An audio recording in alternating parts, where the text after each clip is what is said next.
Like the audience to know, we are going to delay just a minute or two. We still have some more people coming in. We'd like everybody to be able to be seated.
Well, this quiet is nice.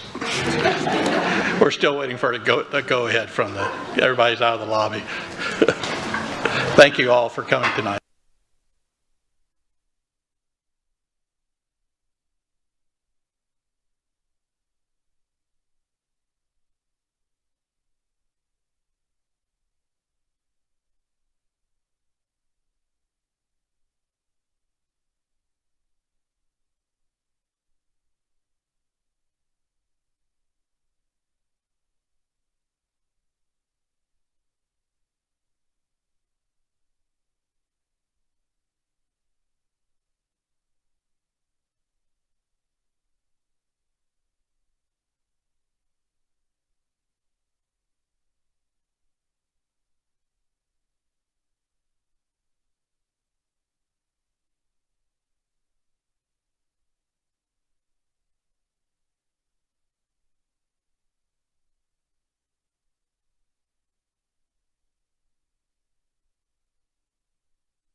Good evening, ladies and gentlemen. Thank you for being so patient as everybody was able to come in.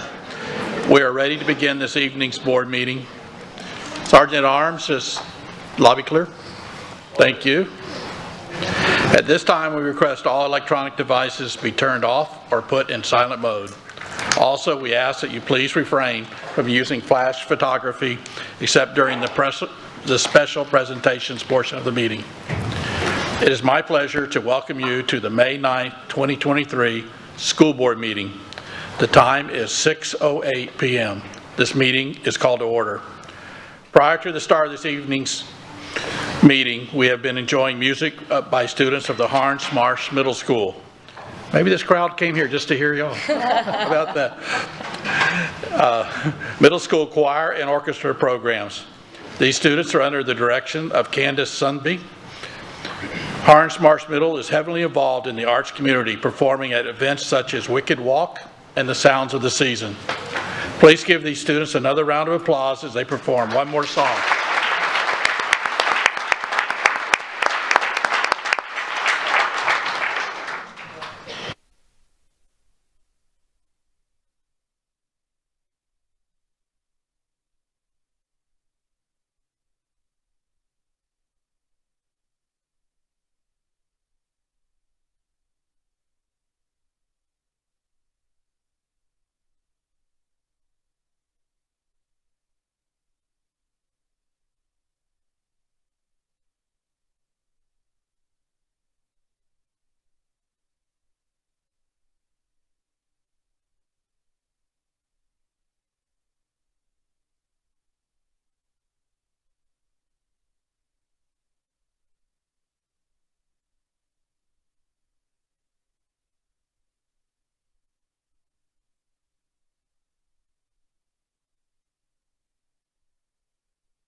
We will now take a brief pause to clear the performance area.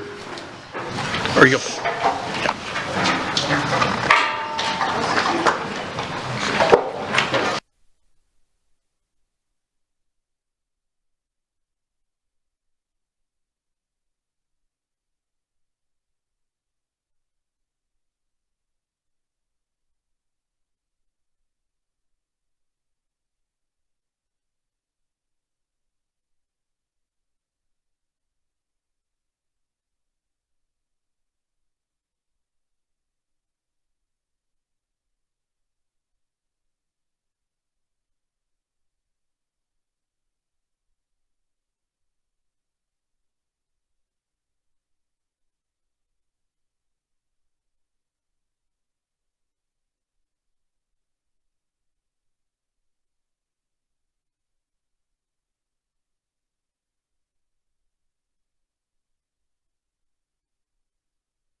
We would like to take this opportunity to remind the members of the public of the district's mission, which is to ensure that each student achieves his or her highest personal potential and the district's vision to be a world-class school system. This evening agenda includes the invocation, presentation of colors and Pledge of Allegiance, acknowledgments, recognitions, one item under information, public comment, consent action items, which include 2 items under board office, 1 item under executive services, 4 items under academic services, 3 items under business services, 2 items under human resources, and 10 items under operations, 1 of which is a good cause. Dr. Bernier, would you please provide an explanation of the 1 item under good cause? Be happy to, Mr. Chair. The item is for the Fort Myers Beach ILA. It was added to the agenda as good cause in order to eliminate any further delay. Thank you. As presiding officer, I find there is good cause to add this item to the agenda. There is 1 item under public hearings and 4 items under the good of the order, other business. Board members, is there a motion to adopt the agenda? Ms. Jordan? I move that we adopt the agenda as written. Thank you. Is there a second? I second. The motion is moved by Ms. Jordan and seconded by Ms. Langford Fleming. Please record your vote.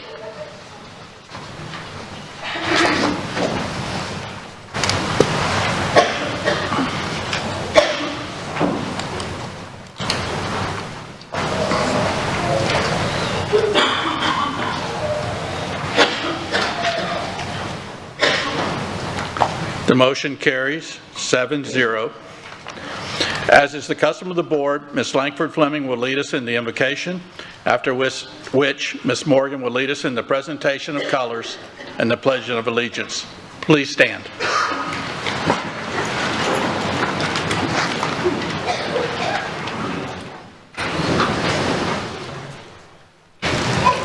Please bow your heads. Heavenly Father, tonight I come to you asking for wisdom and your will to be done as we make decisions that impact the children, families, and staff of Lee County. And even in what seemed like an incredibly trying year, I am grateful to come out on the other end and thankful to be a part of a community where we come together for our children. I pray you continue to cover the students and staff of Lee County Schools with your blanket of safety. I pray for the students, in Lee County Schools to be taught what they need to become good, moral, productive citizens of our great country. I pray for God's wisdom to make the right decisions for all the administrators, teachers, and superintendent, and all board members. I pray for all of our non-instructional staff that's involved in the day-to-day process with our children. I am grateful for them. I pray for the safety of our SROs and our officers on school property.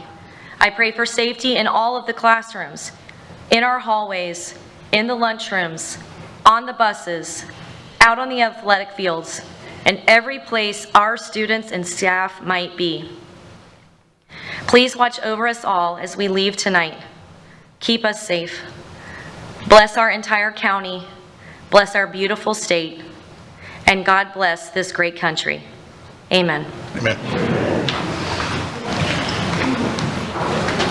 Introducing the cadet who is presenting the national colors for our Pledge of Allegiance tonight is Sergeant First Class Baxter Pittman, Army instructor from Riverdale High School. Sergeant First Class Pittman served 22 years in the Army in numerous assignments and retired as the station commander for the Plant City Recruiting Center.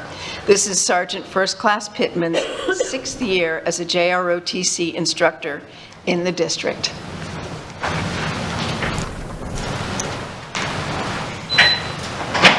Thank you. Presenting the national colors tonight is Cadet Captain Victoria Lockhart. Cadet Lockhart is a member of the National Honor Society, and she maintains a 3.6 weighted GPA. Cadet Lockhart has participated for the last 4 years in the JROTC program and has attended many parades, community, service projects, service learning activities, and leadership camps.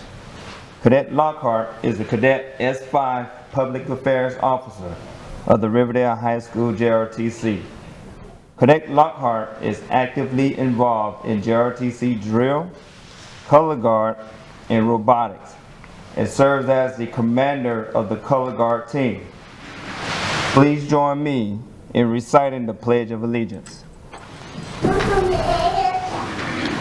I pledge Allegiance to the flag of the United States of America and to the republic for which it stands, one nation, under God, indivisible, with liberty and justice for all.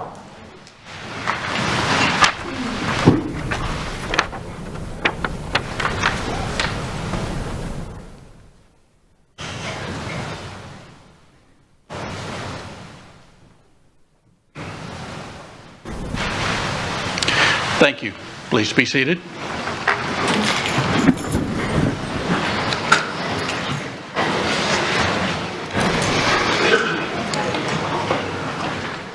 Next on the agenda are acknowledgments for the month of March. The character word for March is patience, which is the ability to wait calmly without complaining, as y'all did at the beginning of this meeting. The design you see displayed on the screen was created by Alex Hotch, a 10th grader student at Fort Myers High School. The School Board of Lee County acknowledges the following events for the month of May 2023. National Teacher Day was May 2nd, 2023. The National Day of Prayer was May 4th, 2023. National School Nurse Day is tomorrow, May 10th, 2023. National Missing Children's Day, May 25th, 2023. National Teacher Appreciation Week, May 8th through the 12th, 2023.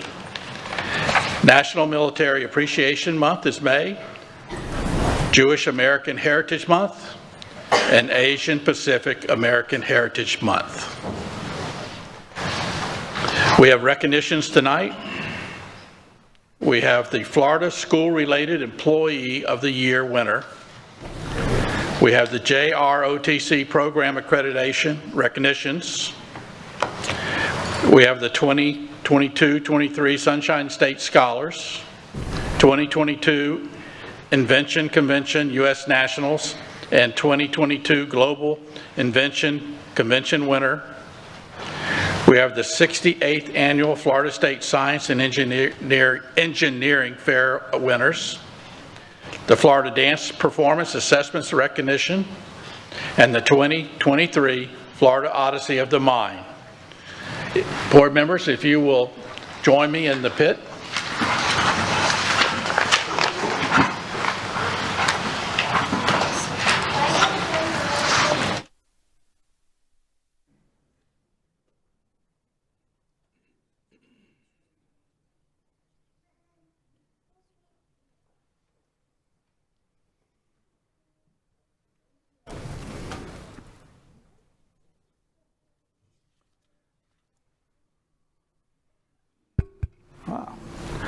Joining me at the lectern tonight is Michelle Freeman, principal of Franklin Park Elementary, and Dr. Marcia Burr, executive director, elementary school development.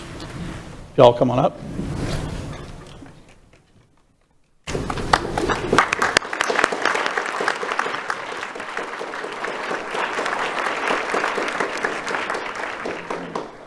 The Florida School-Related Employee of the Year program recognizes outstanding education support personnel for the significant contributions they make to their schools, district schools systems.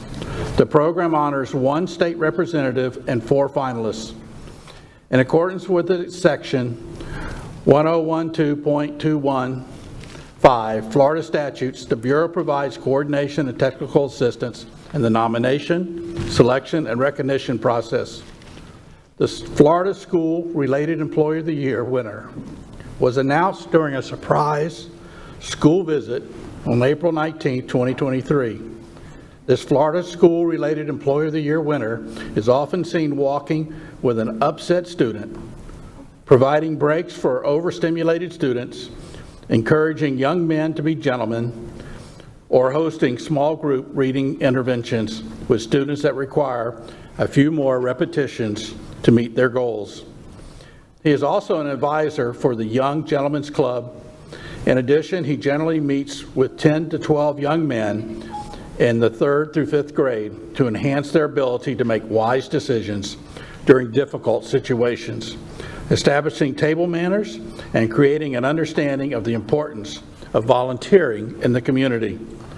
While conquering these tasks and supervising his team, he still continuously shares that he is living the dream. The school board and superintendent are proud to recognize Mr. James Bushert as the 2023 Florida School-Related Employee of the Year.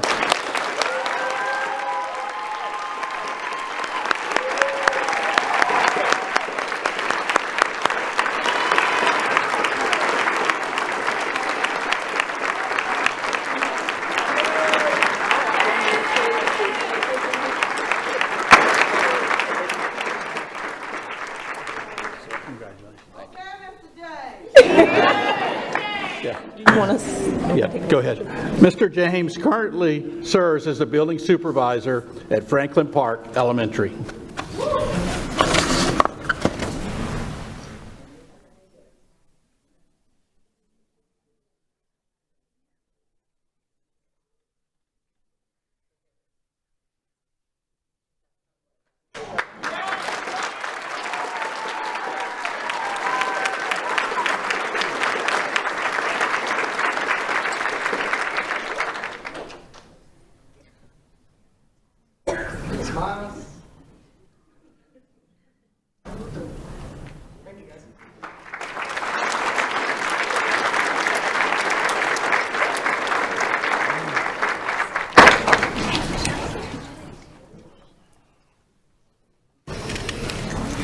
Okay. Congratulations, James. Joining me at the lectern tonight is JROTC Director of Army Instruction, Lieutenant Colonel Barnett. Maybe. Here it goes.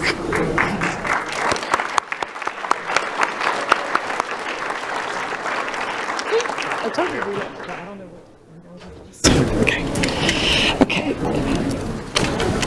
Cape Coral, Ida S. Baker, Island Coast, Lehigh, North Fort Myers, and South Fort Myers High Schools, JROTC department completed the JROTC program accreditation during the 2022-2023 school year.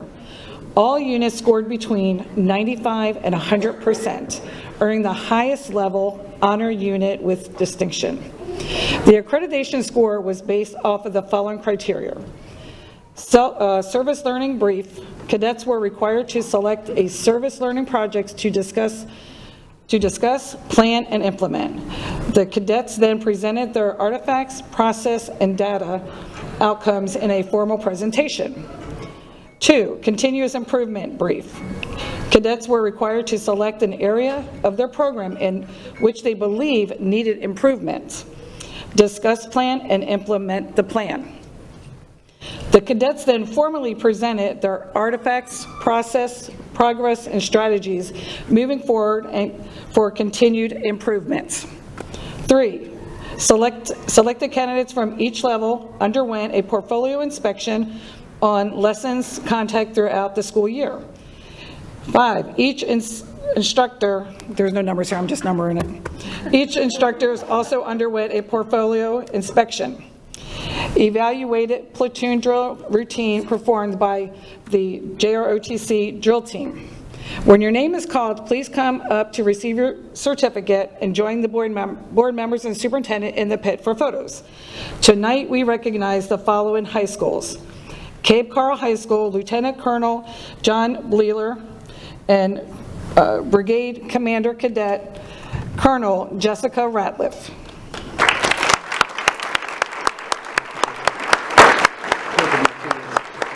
Oh, did I say the wrong name? Did I say the wrong name? No. Okay. Ida S. Baker High School. Major Greg Giese and Brigade Commander Cadet Colonel Alexa Williams.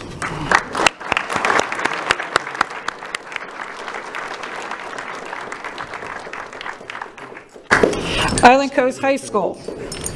Lieutenant Colonel Mario Johnson and Battalion Commander Cadet Colonel Desmond Goodman.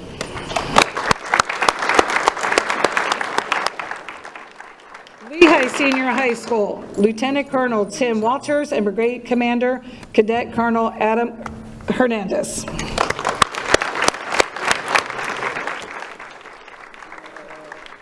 North Fort Myers High School, Sergeant Major Robert Hightower, Brigade Commander Cadet Colonel Ryan Ziegler. South Fort Myers High School. Thank you. Congratulations, you're like everywhere. South Fort Myers High School, Lieutenant Colonel Jim Sparrow, Brigade Commander Cadet Colonel Isabella Neves. Did I say your name wrong? I'm so sorry. Congratulations, sir. The school board and the superintendent are pleased to recognize and congratulate these schools on the accomplishment and thank the JROTC cadets and instructors for representing the school district of Lee County so highly in the National Accreditation Program. Thank you.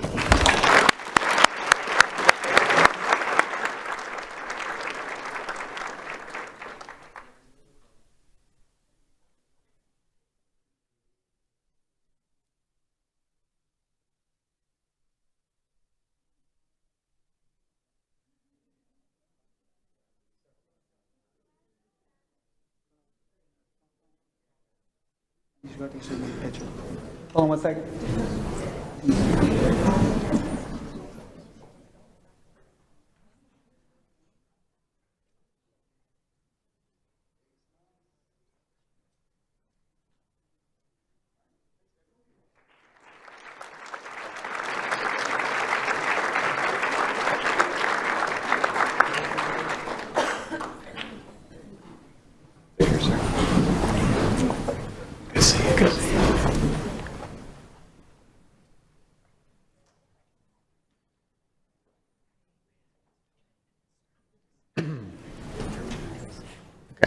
Joining me at the lectern tonight is Danielle Knapp, Coordinator Teaching and Learning.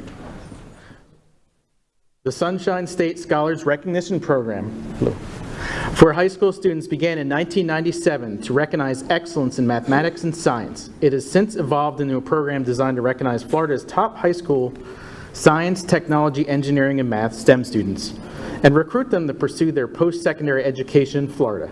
Every school district chooses its top 11th grade STEM students during the months of September and October using predetermined criteria. Recently, the Lee County School District was pleased to announce that Fort Myers High School student, and excuse me on the names, correct me please if I get these wrong, so Nathaniel Bursdy of Fort Myers High School, Dunbar High School student Edith Menon, and Cape Coral High School student Gabriel Wright as a 2022-2023 Lee County Sunshine State Scholars. In April, our Lee County Sunshine State Scholars, along with their families, traveled to Orlando for a 2-day program. There, they received recognition for their achievements, talked with STEM industry leaders about careers and internships, and met with representatives from Florida's colleges and universities to learn about programs of study and available scholarships. When your name is called, please come to receive your certificate and join the board members and superintendent in the pit for photos. Tonight, we recognize the following high school students. Nathaniel Bursby of Fort Myers High School.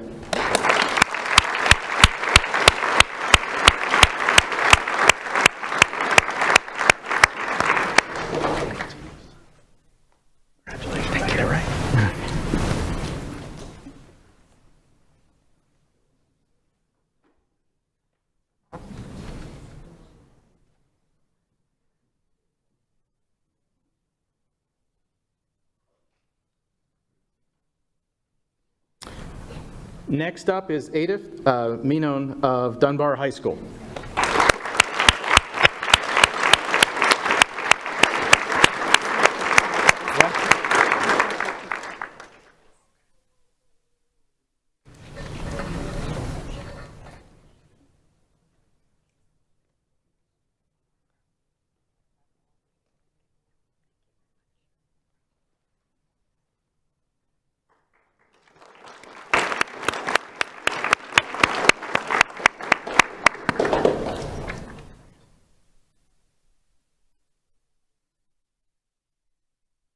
Next up is Gabriel Wright of Cape Coral High School.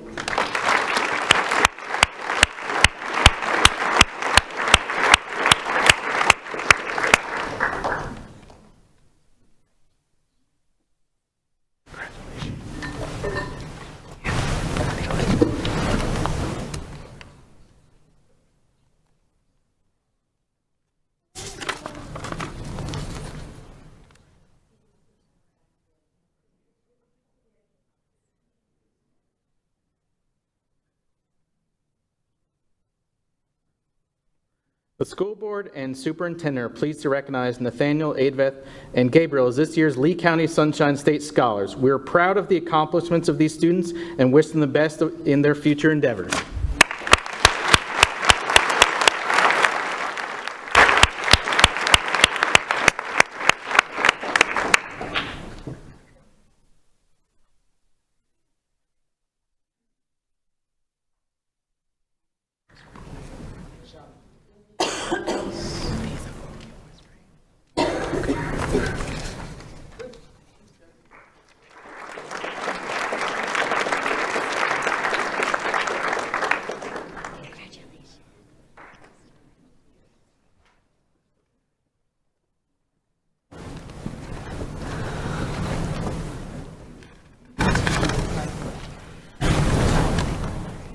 Joining me at the lectern tonight is Danielle Knapp, a coordinator of secondary science. You're there. Yeah, I'm still here. Southwest Florida students competed in the 2022 Thomas Alva Edison Regional Science and Inventors Fair, resulting in 25 finalists who were eligible to compete in the 2022 Invention Convention U.S. Nationals. Our region's Invention Convention finalists were among nearly 300 award-winning K-12 inventors that participated in the virtual competition hosted by the Henry Ford. In total, 135,000 K-12 inventors from across the United States competed at local affiliate events last year, while all 25 students from Southwest Florida. When your name is called, please come up to receive your certificate and join the board members and superintendent in the pit for photos. Florida represented our region well on this national stage. The following students were recognized for their outstanding performance. Gateway Charter School, and again, correct me if I'm wrong, I'm sorry, Natalie Eaton received second place in the kindergarten division and was also awarded the Global Impact Award Accessibility for her invention, Mermaid Crayon Holder.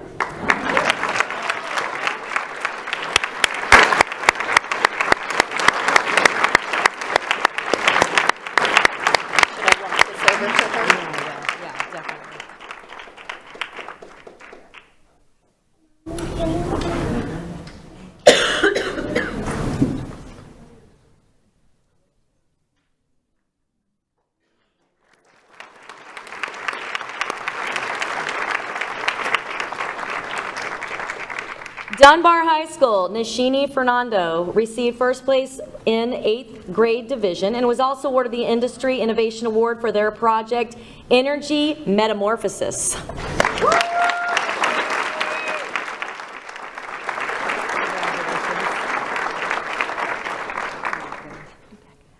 Fort Myers High, Dhruva Sharma received first place in the 9th grade division and also received Most Energy Sustainable Award for their project, Dye Sensitized Solar Cells Optimized with Xyloelectricity.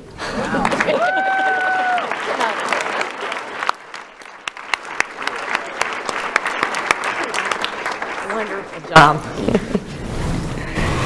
Fort Myers High, Dhruv, I'm sorry if I said that wrong, placed first in the 11th grade division and received the Global Impact Award, Environmental and Society, for their project Vision Bound, bridging the gap between technology and preventable retinal diseases.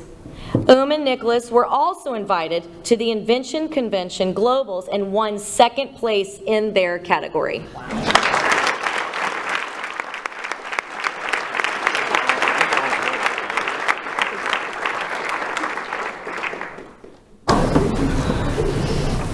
Congratulations.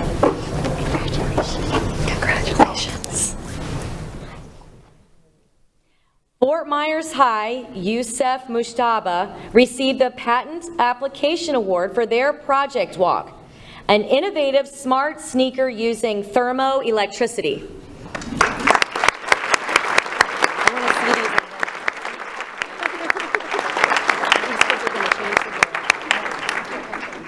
Congratulations, great job.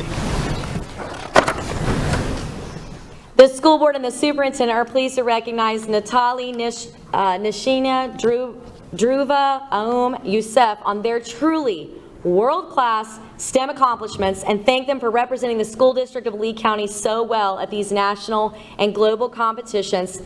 Please give them one more big round of applause.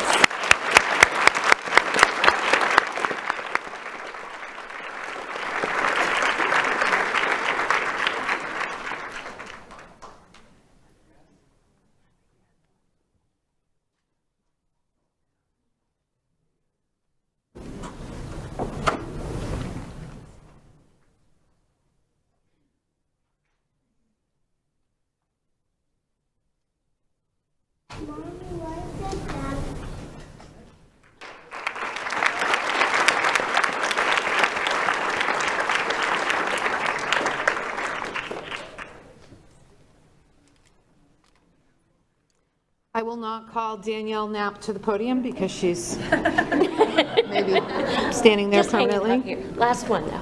The 68th Annual Science and Engineering Fair of Florida was held in Lakeland, Florida from April 4th through the 6th, 2023. Among the 23 students from Southwest Florida that participated, 3 students from the School District of Lee County received high honors. When your name is called, please come receive your certificate and join the board members and superintendent in the pit for photos.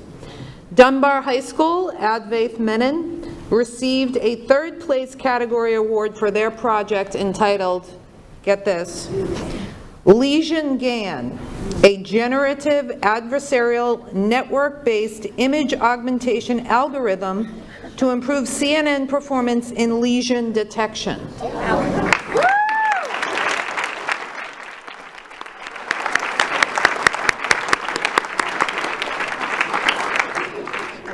I'm going to stay here, yes. Dunbar High School, again, Nashini Fernando received a 2nd place category award for a project entitled, get this, Phytochemical Analysis and Comprehensive Evaluation of Antimicrobial and Antioxidant Properties of 6 native plant species, Innovations for Novel Drug Discovery.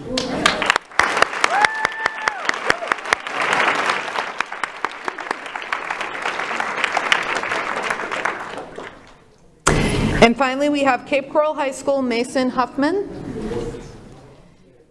received a 3rd place category award for a project entitled, this one's easier to say but no less impressive, Data Analysis of Gravitational Wave Signals Using Python.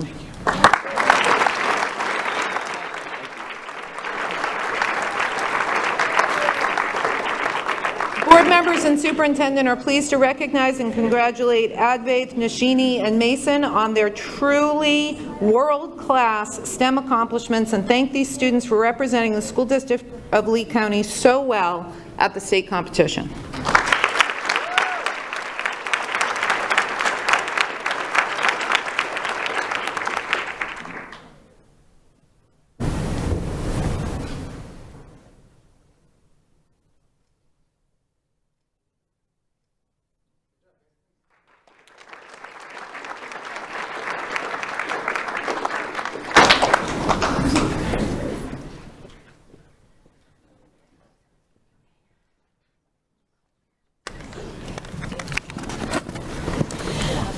Joining me tonight at the lectern is Dr. Jason Tomaszewski, Coordinator, Performing Arts, and there he is.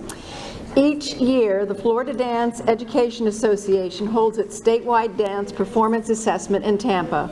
Florida Dance Performance Assessment is a standards-based evaluation of student performance that provides invaluable feedback to teachers and students.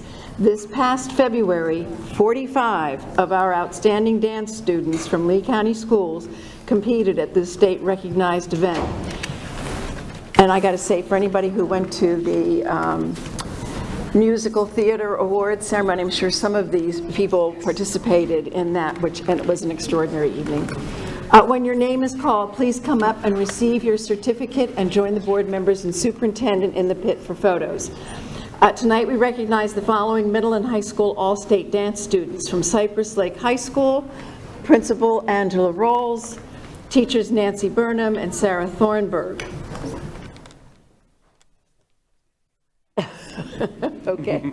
The students are Julia Best, Ashley Buckley, Juliana Cabai, Sophia Flavio, Annette Gorney, Kaylin Hegemeyer, Faith McCarthy, Isman Menendez, Casey Morissette, Michaela Rivas, Emma Washington, Emma Smith, and Nevia Stanley. Their seniors had an event tonight. Their seniors had an event tonight. Oh, dear.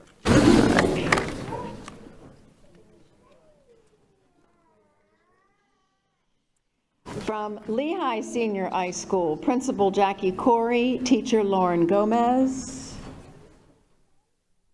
Okay, and the students are Kayla Clavel, Alyssa Laflamme, Brenda Munoz Rodriguez, Keenan Jackson, Emily Lago, Ivy Glasser, Michelle Mendez, Andrea Garcia, Vanica Laguerre, Naomi Roche, and Nava Estrada.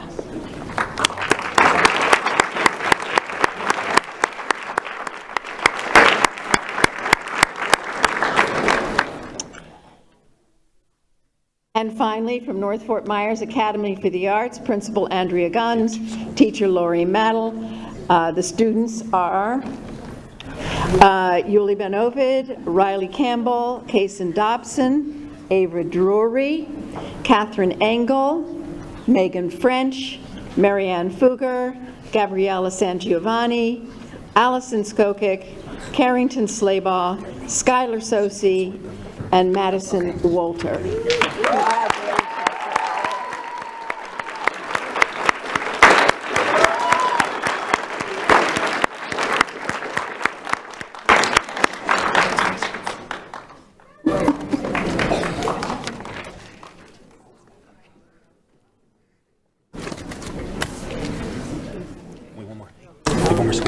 We do.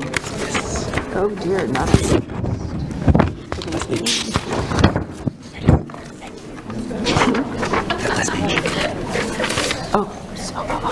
And finally, Oak Hammock Middle School, Principal David Howdy-Shell, teacher Faith Bosco, students Alexa Piera, Britton Piasecki, Olivia Shao, Avery Cowles, Amelia Puckett, Bryn Jackson, Jenna Mammon.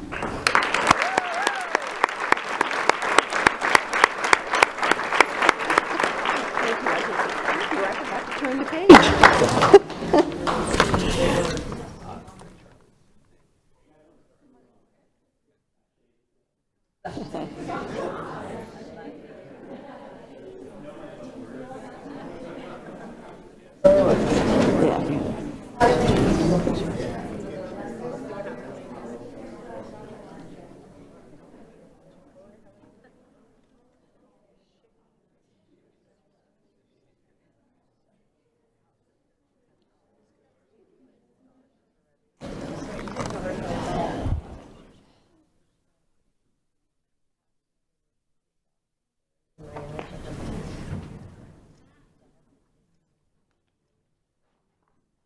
The school board and superintendent are pleased to recognize and extend congratulations to these talented students.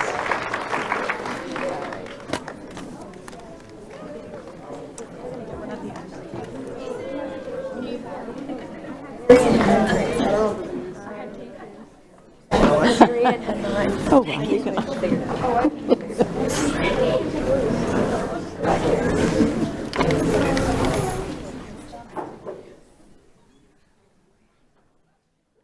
Awards night.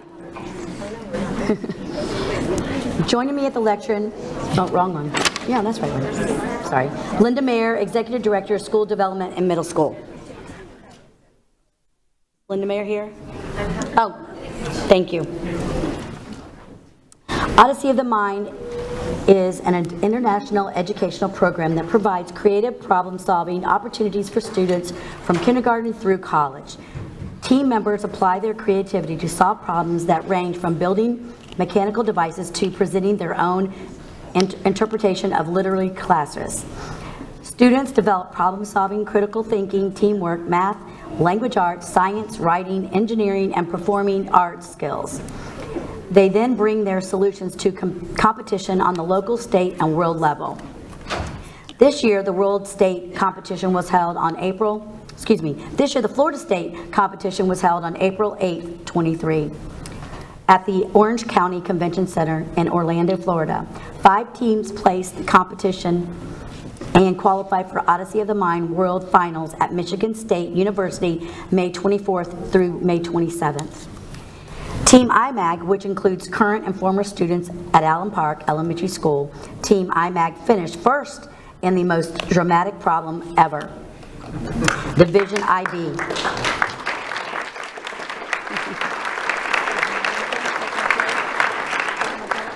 The team coaches are Rachel, Victoria, and Vienna Bush. Team members are Carly Bush, Cami Varela, Reese Sims, Dahlia John Batiste, Grayson Price, and Emily Edwards. In the most dramatic problem ever, Division IB, Gateway Elementary placed second place. The team is led by coaches Deanna Martin and Tracy Heiner. Team members include Liliana Martin, Ethan Beach, Sophia Beach, Abigail Orr, Adelie Collar, and Charlotte Walsh, and Kurt DeChristopher. Northwood Myers Academy for the Arts placed in 2 different problems.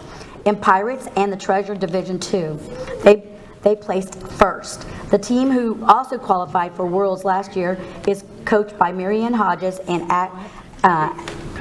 Agni. Please? Guy just Skyta. Very close. Okay. Sorry. Let her go. Okay. Kate, I don't know. I'm sorry. Team members include Macy Hodges, Isaiah Diaz, Elizabeth Clements, Aiden Boer, Lainey Boer, and Julia Humble.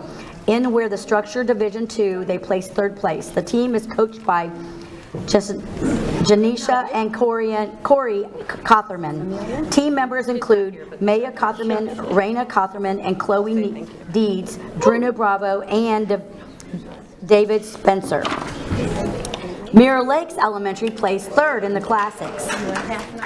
The Wall of Troy Division 1. The team is coached by Linda Calajul, Kelly Collins, and Francis Figueroa. Team members include Bradea Ganarski, Samar Lubin, Estefano Navarro, Xavier Achilles, Kate Rahus, Kennedy Stratton, and Preston Towns. This is the 2nd year in a row Mirror Lakes Elementary has qualified for World's Finals.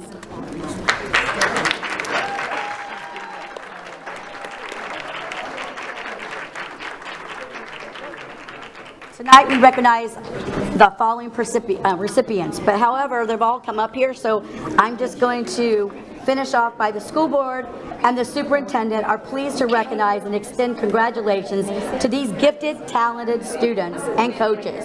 We wish the very best at the Odyssey of the Mind World Competition in May. Go ahead. Yeah, just keep going, guys. There's a lot of you. But congratulations.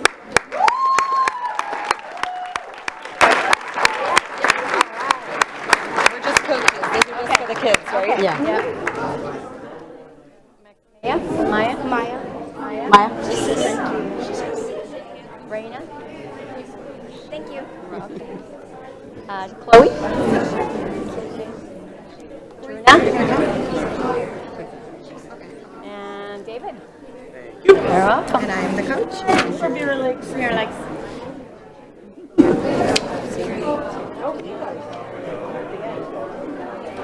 Okay. Kiddos? No? Kiddos. Do you want to pass them on? Yes. Okay, you do it. Okay.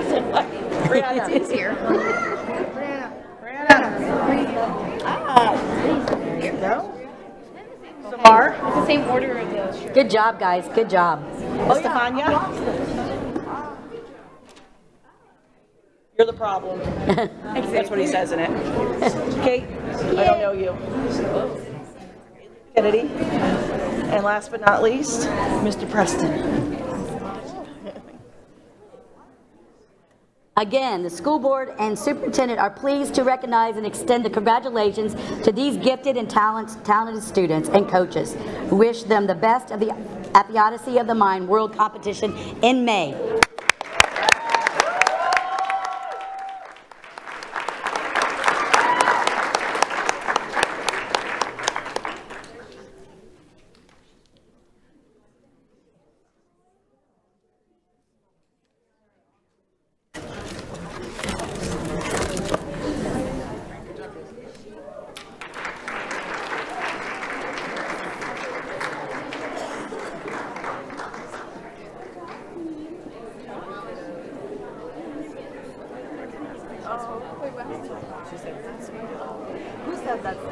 The girl who, remember when Thank you, you too. We'll see you soon. We're so excited. Did you guys get a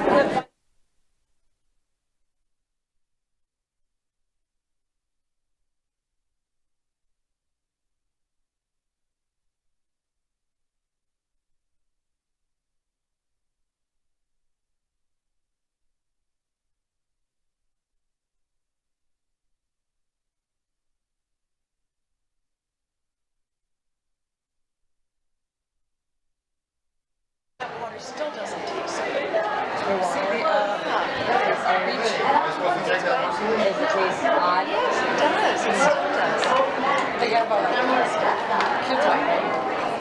I'd rather drink time in action. Now that the Yeah. Taking a 2-second break for them? You're welcome. Thanks for being here. How's she doing? Write something good about us. Yeah. Tell the news press. Did you like that one? Let's see how that works. Is your mic on? We will break just a moment while everybody makes their way out.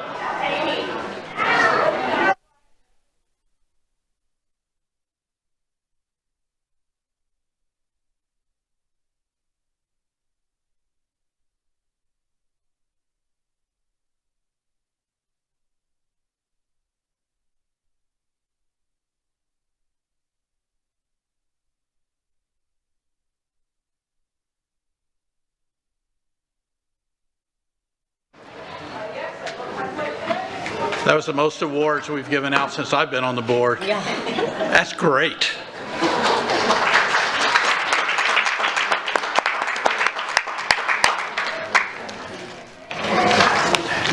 Next on our agenda is the Hurricane Ian Community Update. Dr. Bernier? Mr. Chair, members of the community, no slides tonight other than just some reminders that we're in the long-term project, and we have 81% of all Hurricane Ian related repairs have been completed. Those are the work orders that have been completed to our maintenance area. Major roof repairs are continuing throughout the district. We are working very, very hard to get ahead of our rainy season to make sure that prior to our pretty consistent afternoon rains that we have permanent roofs in place. Roofing repairs have been completed on 2 of the highly impacted schools, both Success Academy and North Fort Myers High School. Bids were executed for additional 2 school roof projects, Diplomat Middle and Skyline School. Then the expectation of that being over about a $4 million cost. Work is expected to begin following board approval on May 23rd. I'm also happy to report that the County of Lee, working very closely with our EOC and our county commissioners, we have finally received payment of just approximately over $1.2 million for our sheltering costs for during Ian. So I'm very proud of the team and our partnership with our community and our county leaders for providing us that opportunity to pay our costs regarding opening and housing this community during the crisis. As we think about long-term projects, I think it's important to say that we are also looking at mitigative opportunities, meaning we're trying to improve some of our existing roof systems so the community understands that. We could go back and just put shingles back on particular roofs, but we noticed during the hurricane and its aftermath that utilizing metal roofing, such as standing seam roofing, is much better and will help us with our insurance costs. So we are ensuring in those particular cases that we are going to be utilizing those standing seam roofs in order to prevent some damage as if or when another hurricane would come ashore. Major trade work such as new flooring, ceiling tiles, and new cabinetry are continuing to be installed throughout the district, and I'm hoping in our next board meeting in the end of May we'll be able to get you some pictures of maybe some before and afters of some of the projects. We're not nearly as complete as we'd like to be, but we're hopeful before the school year opens that all of our major repairs would be complete. Mr. Chair. Thank you for the update. The next item on the agenda is public comment. Mr. DePay Bruno, please address the item of public comment, please. Thank you, Mr. Chairman, and good evening. The school board policy provides the opportunity at this point in the meeting to address the board concerning any matter on this meeting's agenda or any other matter relevant to the operation of the school district. Please complete a public comment card and put it in the basket provided. If you need a public comment card, they are provided by our staff. The rules concerning public comment are posted in the back and will be made from the podium in the front center aisle. Please be advised that the board will not respond during public comment to remarks made by speakers. Concerns will be addressed by the superintendent or his staff as necessary, and the chair may comment as deemed appropriate at the conclusion of public comment. The purpose of public comment is to provide feedback on district issues such as duties, responsibilities, decisions, and the general operation of the school district. The school board is viewpoint neutral during public comment. We ask that you keep decorum, be respectful, and that respect be shown, which is what is expected when a government agency conducts official business. Therefore, abusive language such as cursing, insults, derogatory language levied against an individual or a class or group of people are prohibited. Further, personal attacks such as name-calling are prohibited. In addition, clapping, hissing, and booing or a display of temper during public comment is prohibited. Speakers who fail to follow proper decorum in the chambers will be ruled out of order by the board chair or the parliamentarian. Any speaker continuing with such remarks will be required to relinquish the microphone per Board Policy 1.11 and may be removed from the chambers by the Sergeant at Arms. Per Board Policy 1.11, the time per speaker is 3 minutes if there are 20, 2 minutes if there are 30, and 1 minute if there are 31 speakers or more. The maximum time allotted for public comment is 1 hour, 60 speakers. You will find a countdown on the big screen in the front of the room. Once your time has elapsed, the microphone will automatically shut off. Please state your name when you approach the microphone. I will call your names 5 speakers at a time, and please follow the staff's direction when lining up. If you are making a comment on the Guardian policy, there is a special section on this meeting's agenda for the Guardian policy that will be during public hearing. Thus, we would ask that you hold those comments until that time. At this time, Mr. Speaker, there are 13 individuals who would like to speak. At least 2 or 3 are for the Guardian program. The time per speaker is 3 minutes. Thank you. Please make sure you've completed a public comment card if you intend to provide public comment. The card is our public record identifying those who speak and giving us information for follow-up, for the staff to follow up. Is there anyone in the audience who wishes to address the board but did not fill out a comment card? Seeing none, turning, oops, sorry. And possibly 2.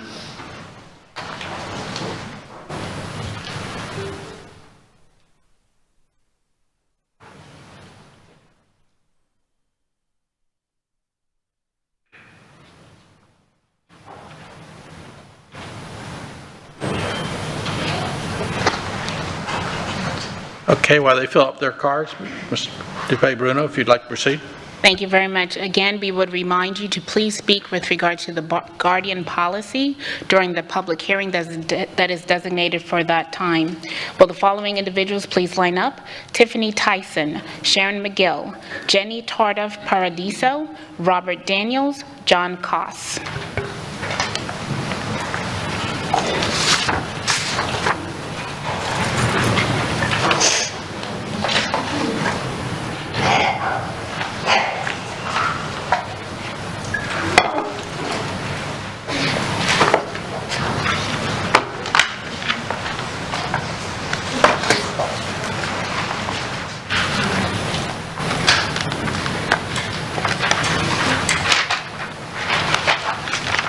Hi, my name is Tiffany Tyson. I'm with Early Childhood. I'm just coming before you Ms. Tyson, I'm so sorry, the clock is not, okay, there you go. Oh. Thank you, sorry about that. I'm just coming to you concerning our wages. As a family advocate, instructional support starting pay is $15.75 an hour. Family advocate is $15.89, which is a 14-cent difference.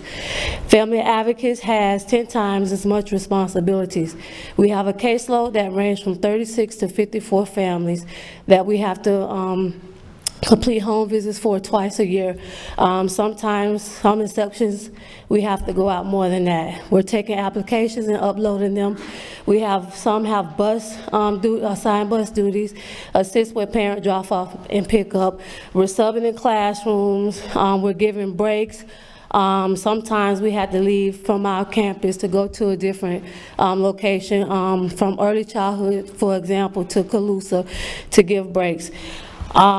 We do a lot with attendance and tardiness. Despite having social workers, we take attendance from Focus and put them into Child Plus, monitor attendance weekly, deal with all attendance and tardy issues, complete contracts with family where leisure between the parents and the teachers, which whatever issues they may be dealing with, we intervene in. Health responsibilities we have with following up with making sure that physical, immunization, shot record, dental, vision, and all referrals are followed through and updated. We've been told on instance to call parents to inform them that their child could not return to school because their immunization shot record was expired. We complete all health record information along with any other duties or things that required of us, which can be very overwhelming as far as our work duties. We do know that there are going to be added duties upcoming because we took a driving course, which I'm pretty sure they're going to implement, taking parents to doctor's appointments and stuff, which I heard that is some from the past. But this is something that I would really like for somebody to come sit down with our department and discuss so we can try to figure out, is there any type of way that an increase could be implemented with all the duties and responsibilities, especially since we're so close in pay with instructional support and they don't do near as much as we do. That's it.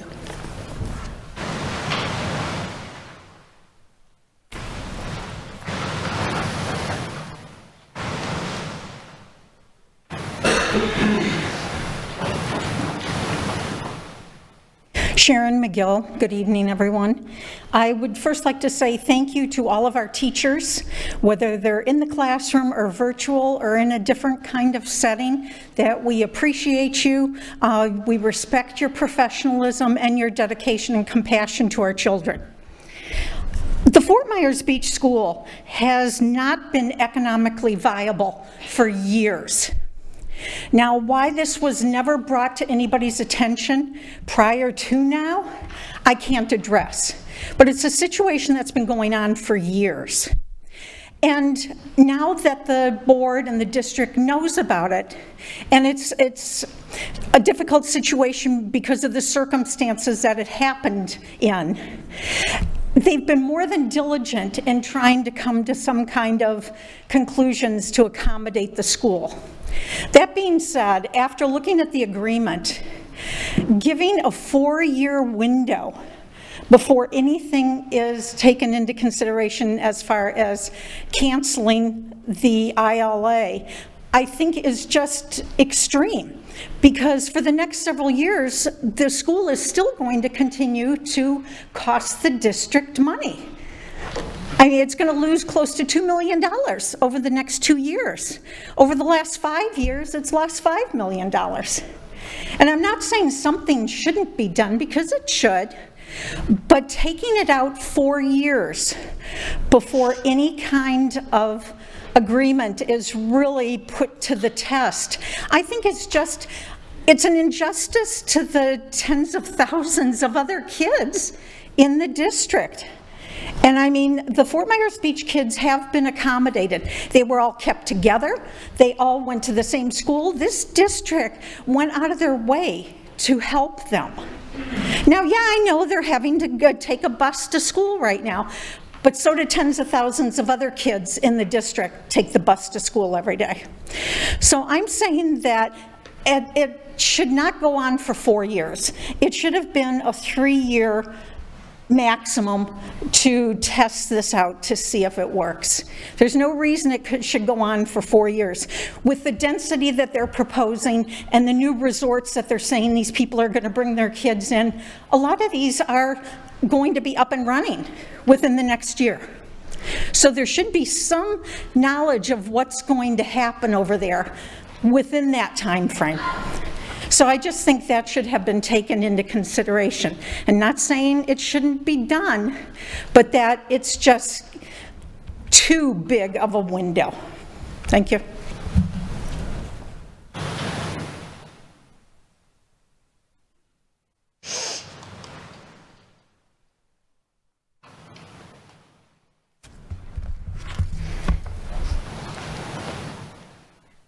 Robert Daniels.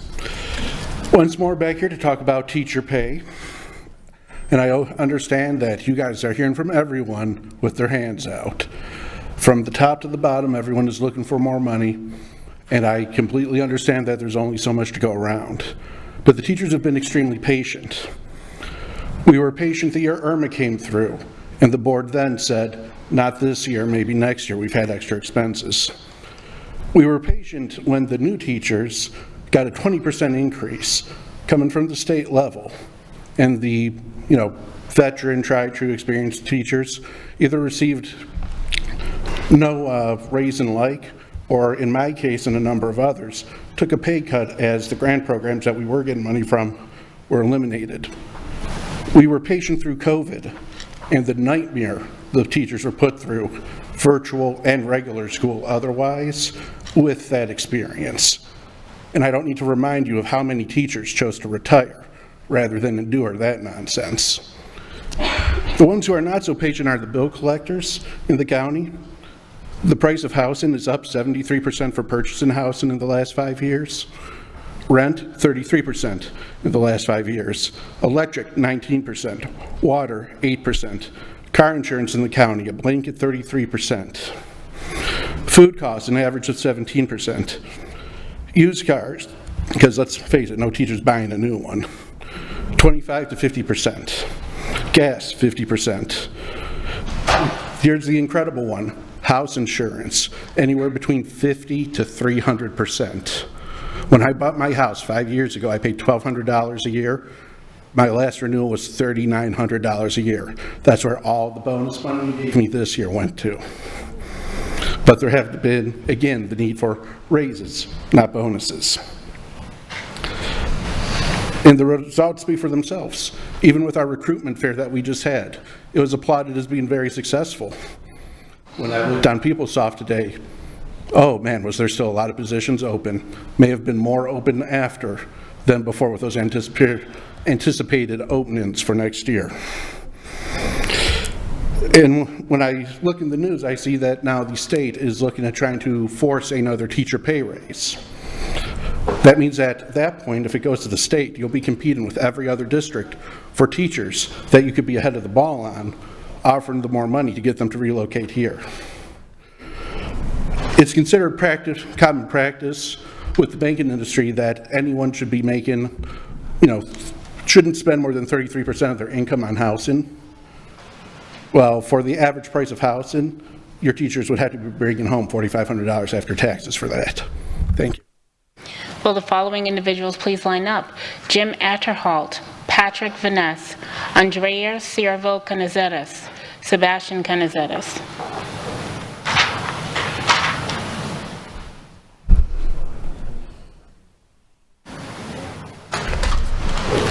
Hi, my name is Jenny Tardif Paradiso, and I'm a parent and alumni of Fort Myers Beach Elementary. I'm also a member of the ad hoc committee. I'm here to talk to you today about why we need you to open up our school. The school is a piece of history, as I've said before.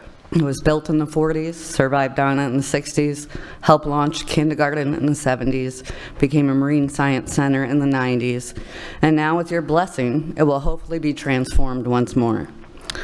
By voting yes, you'd be giving this time-honored institution one more chance. One more chance to say, I survived Ian. I'm very thankful for the lovely group of individuals who had the foresight to put our school on the National Register for Historic Places. We all know, had that not been done, none of us would be here right now. Which brings me to why I'm really here. As a parent of a beach school student, I'm here to make sure she gets to finish out her next 2 years. As an alumnus, I want to do my part to protect the school for future generations. And when Marina, my daughter, graduates Fort Myers Beach Elementary, we will still be here, helping the school. And the beautiful thing is that we won't be doing it alone. We'll be working with the school, the town council, community members, businesses, large and small, not to mention the numerous nonprofit organizations on our island. All these entities want nothing more than to see the school succeed. They're on board now, and they will be on board years from now, just like myself. With all of us working together, there's no reason why the school can't continue to not only be a part of this district, but a shining example of it. Thank you.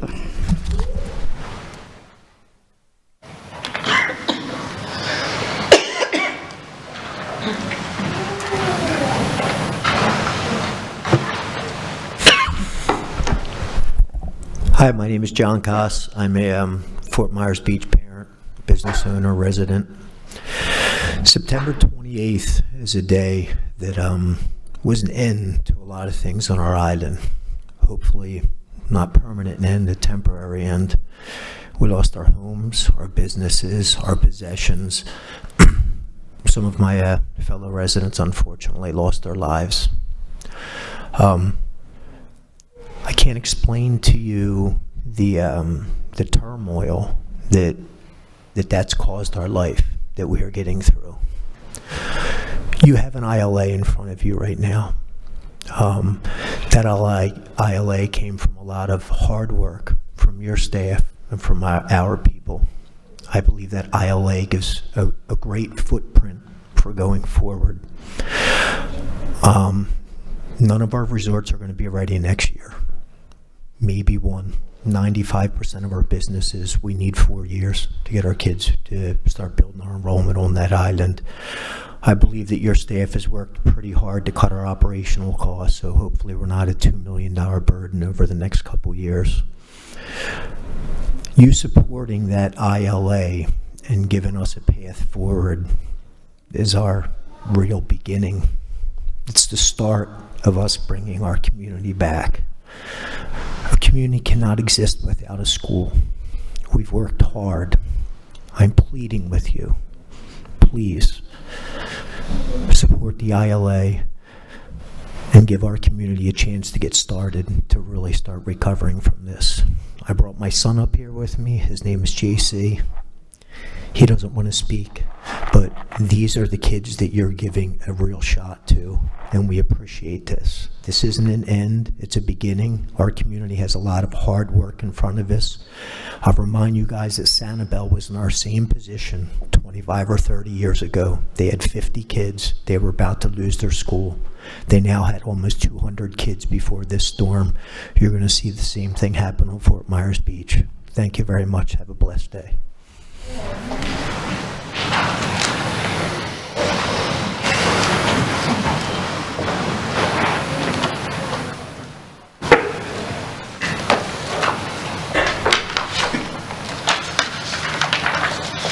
Good evening, members of the school board, Mr. Superintendent, members of the staff. My name is Jim Adderhold. I'm the Vice Mayor for the town of Fort Myers Beach. I'm also privileged to serve on the ad hoc committee that's been working so cooperatively with your team to find an interlocal agreement. I'm at a bit of a disadvantage tonight because my colleague John King, who I'm so thankful is here tonight, but because John is here, our town council has advised us, because if this ILA is to pass tonight, it would be heard before the town council on May 15th at 9 o'clock at the Diamond Head Resort. Normally people meet in a town hall, but we don't have a town hall, so we're using the Diamond Head Resort for our meeting because it's the only building on the island that's open that can accommodate that many people. But because it's coming before us on the 15th, the sunshine laws prevent me from discussing the ILA specifically. So you're in luck in terms of the brevity of my remarks, but I would say a couple things. Through this process, I've gotten to know the parents better and the kids of the beach school. They're extremely special people, and there's a lot of skepticism towards government right now, and I just want to thank the school board, the superintendent, and the staff for hearing them. Thank you for hearing them, and thank you for what's before you tonight. I heard the first speaker talk a little bit about Fort Myers Beach. I'm not sure, unless you live on the island, you fully appreciate what Fort Myers Beach is still going through. Most of the folks on our island are either living in tents, RVs, rental housing, or they're living off the island. Now that's going to change, but right now, this summer and this fall is going to be extremely, extremely difficult. So I ask respectfully for the school board and the school district to work cooperatively with the town to see that we can get that beach school open as close to August 10th as possible. I know there's a lot of hurdles, but as close as we can get that to August 10th, to when those kids can come back to school. I know that would be a Herculean task, but together I think we can get close to that. I also ask respectfully and look forward to working with the school board, the superintendent, and the school district as we move forward these next few years to work collaboratively to make the Fort Myers Beach School once again one of the finest elementary schools in the country. Thank you so much, and God bless.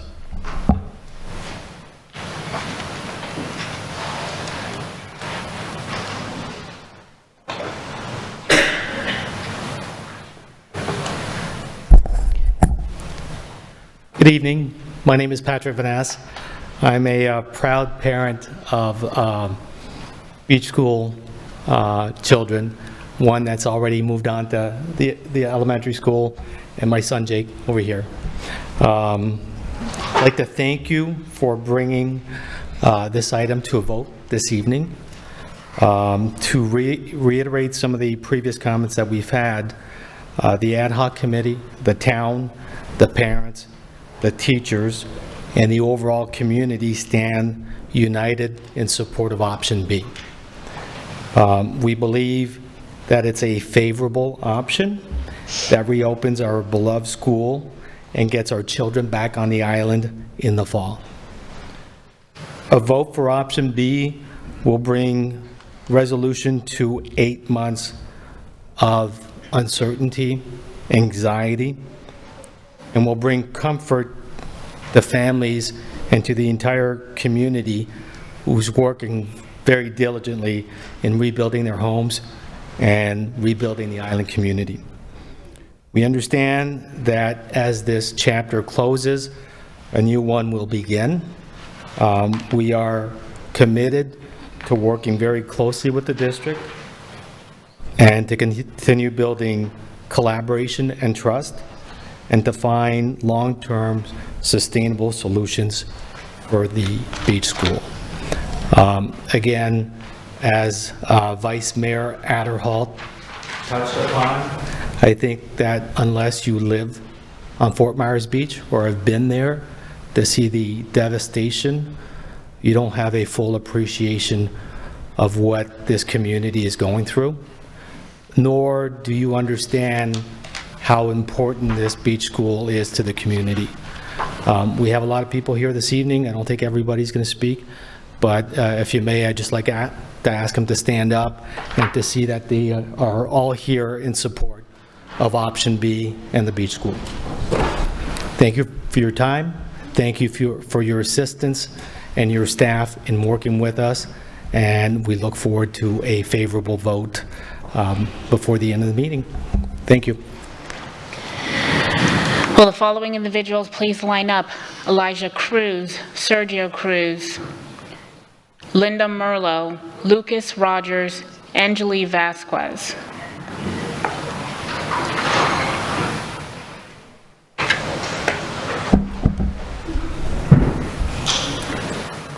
Good evening. My name is Andrea Canizares, and I am a resident of Verdana Village in Estero, Florida, off Corkscrew Road.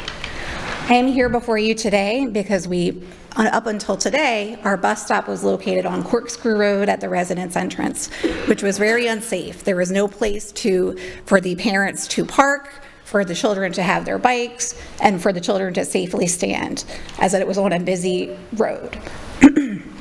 We are proposing that the bus stop be moved to the mail kiosk, which is within the community's amenities parking lot.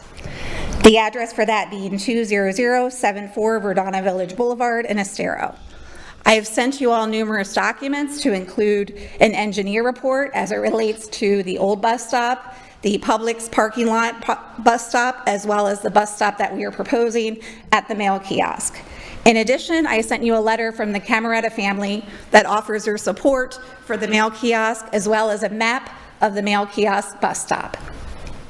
Also, I have sent you notification that Lee County Schools was aware as of August 2022 of this mail kiosk bus stop location. Additionally, I sent photos of the Corkscrew bus stop, which was the original bus stop, as well as the Verdana Publix bus stop and the mail kiosk bus stop. As of today, May 9th, the bus stop was moved to Verdana Boulevard at the Publix entrance. And while this is a Band-Aid, it is not a permanent solution and has its own issues. There is Publix traffic that will be coming once the Publix is complete. There is construction traffic while it's being built. There is no safe place for the children to park or for the parents to park. The children are standing in a grassy area that's not covered. There's no area for their bikes. The mail kiosk offers safe parking. It offers an area for their bikes. It offers a safe area for the children to wait. We are a community of 2,400 homes that will be built, and construction is booming. When the new school year begins, I anticipate even more families being at the bus stop and going to the Lee County School District. Additionally, the Place, which is the nearest community to us, has their bus stop within the mail kiosk past the main entrance, within the parking lot, where the children wait. It's a covered area. There's bus stop. There's an area for their bike racks where they can be safe, and there's a safe area for parents to park.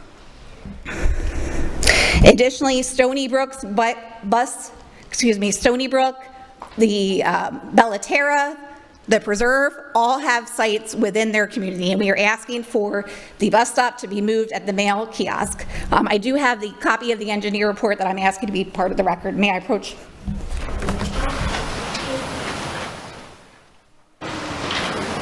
Thank you very much for your time.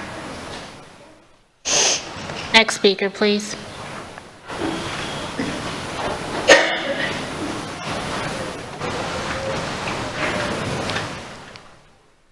My name is Sebastian Canizares, and I'm here today to discuss the issue of the location of my current bus stop in my neighborhood, Verdana Village. The bus stop up until today was on the side of Corkscrew Road, offering no lighting, along with various other hazards. I have personally witnessed a car accident at the border of our neighborhood less than 500 feet from where my current bus stop is, and while the school district has decided to change it to outside of our neighborhood's main entry, this is extremely problematic, as in the same vicinity as the bus stop, there stands an entrance to the Publix Plaza currently being built. The increased traffic flow due to reasons presented above, and the parked cars alongside the road due to a lack of parking in the vicinity of the bus stop will pose a great risk to both students and parents. Instead, I wish to propose that we move the bus stop to the mail kiosk. This would provide ample parking space, allow for a vast amount of lighting in the area, and reduce the risk for both the parent and the student, ensuring all are safe.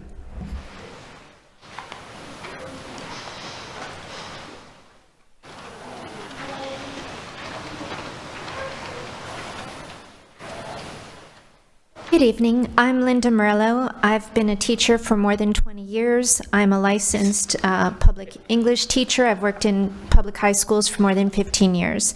And I'm here to talk to you about book selection and limiting the books for classrooms and for libraries. The most influential factor for our young people is the amount of time that they get to spend conversing with adults.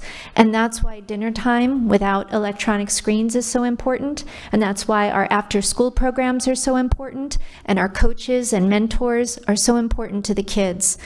And if we talk to them about books as being such a danger, not only does it seem archaic as all the forms of media that are influencing them and who they are as people, but it also presents us as out of touch and fragile, and that's the kind of thing that has repercussions where if our kids are in danger or when our kids are in real danger, they might want to shield us because they see us as fragile from sharing with us some very serious things in our lives. So I encourage you to stay open-minded about books, keep it in perspective about how much influence they have in the child's lives compared to all the other messages that we could be protecting our children from.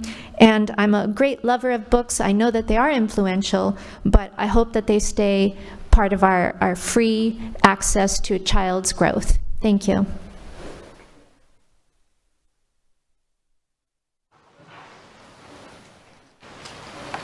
Next speaker, please.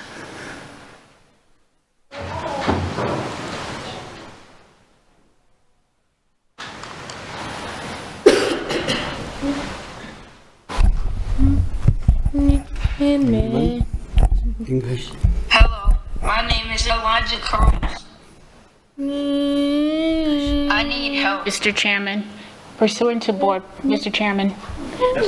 board policy, may we have additional time? Thank you. So, can you please reset the clock for 5 minutes? Behind and yes, he won't help me. I want to meet my potential. Please don't give up on me now. I have gifts to offer the world to. Will you help me? I have gifts to offer the world to.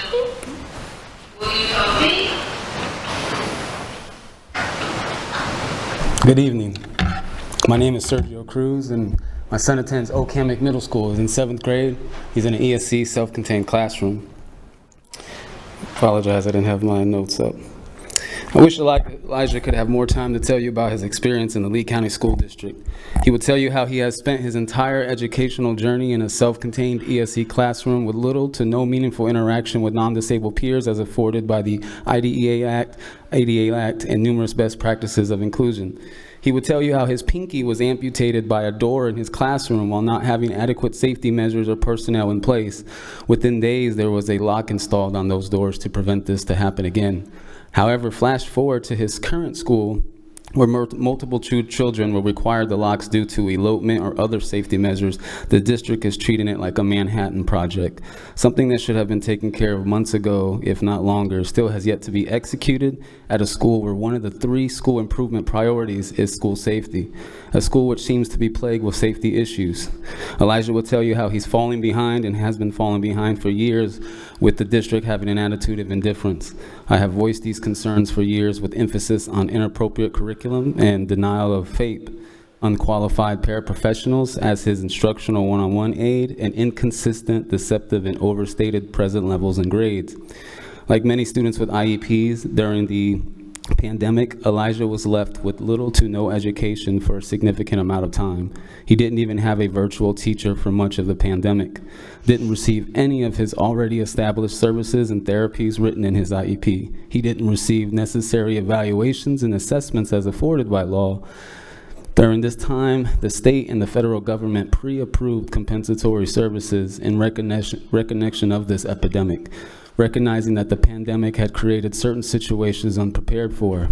The pre-approval was approved and money allocated with no assertion of wrongdoing. They just simply stated that they knew that this was needed.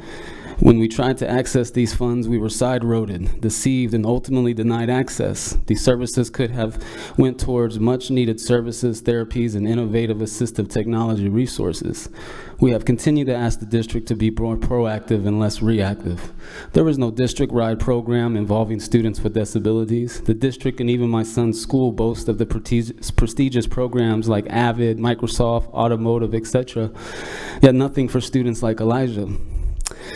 There was no mention of any ESC programs on my son's school open house program. It's evident for any who actually look at the district, evidence that the district needs help with their ESC department. The department directors and administrators are misleading, they're misinformed, and they're disingenuous. They are indoctrinated with verbiage like typical, which is odd in a sense with dealing with students with individual and unique needs. It's a status quo approach, or they indoctrinated with verbiage like typical in reference to accommodations and services offered. It's a status quo approach that is verified for anyone that has attended the district IEP meeting, where the drop-down boxes are often pre-filled with often used services. This is a form that's supposed to be created on the spot with the IEP team, but after years, I see consistent drop-down boxes that are used over and over again, much like how your phone recognizes those websites or those words that you use most often and offer them first. There are numerous options of services and accommodations I am seeking some assistance on with little to no help, but in light of a proposed amendment that I wasn't familiar with before attending here today, I see a possible situation where we could maybe utilize some funds that I guess are going to be voted on today in the CRRSAESSER2 under the Technology Assistant Amendment 2, which involves funding for assistive technology purposes. I wonder if there was any consideration for the ESC department in some of these new innovations. I doubt that there was. I don't see if there is, but I would charge the board to maybe relook at that and see is there a possibility, and I will propose one. I will bring attention to one proposed innovative use of technology, and it's virtual reality for career and employment opportunities, as well as social behavior and self-regulation for children with special needs. There's a lot of the research and stuff behind it. It can assist with overcome difficulties like the safety concerns, the lack of opportunities for exposure to these environments and things like that.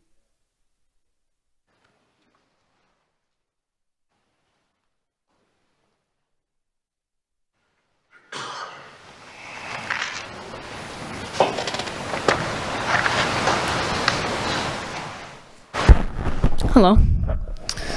I came here today to talk about the increasing restriction of books, and I think that it's not something that should be actively increasing, because books are something that are a part of daily life, and they should be. It's not something that should be alienated or banned, and the definition of ban is to, restrict something, and that's exactly what's happening. I mean, obviously, you can't read everything. I mean, you don't see a toddler running around with Stephen King, but, Excuse me, Chair, can you please ask the young man to say his name? Yes, I was waiting for a pause. Would you mind stating your name? Oh, yeah. Full name? Yes, please. Lucas Rogers. Thank you. All right.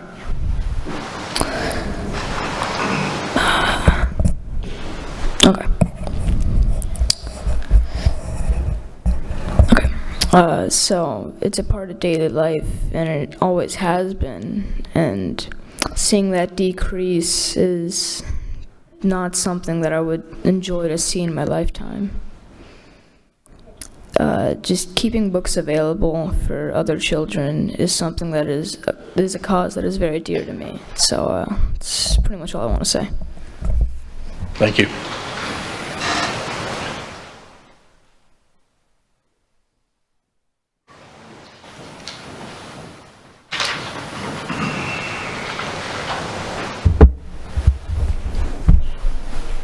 Hi, my name is Angeli Vasquez. I'm a resident of Cape Coral. I'm a mother to a 10-year-old fifth grader. You are all now familiar with him. I would just like to speak about the same topic, and I drew a little bit of inspiration from this board's vision statement, which is to be a world-class school system. And I find it hard to live up, I think it would be hard to live up to that with restrictions to books and literary materials. And I would just like to urge every board member to leave selection up to professionals in this field. When I was an IB student, which now feels like a trillion million years ago, I chose what I know now as an adult was a very difficult topic to address for my IB extended essay, and I was a 16, 17-year-old freaking out, like, how am I gonna do this topic justice?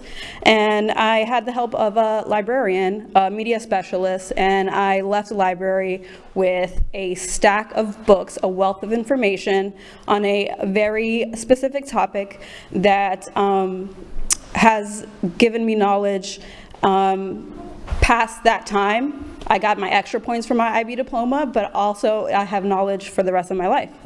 And I know that I can turn to a librarian, public library, the many libraries that are on campuses for FGCU or FSW.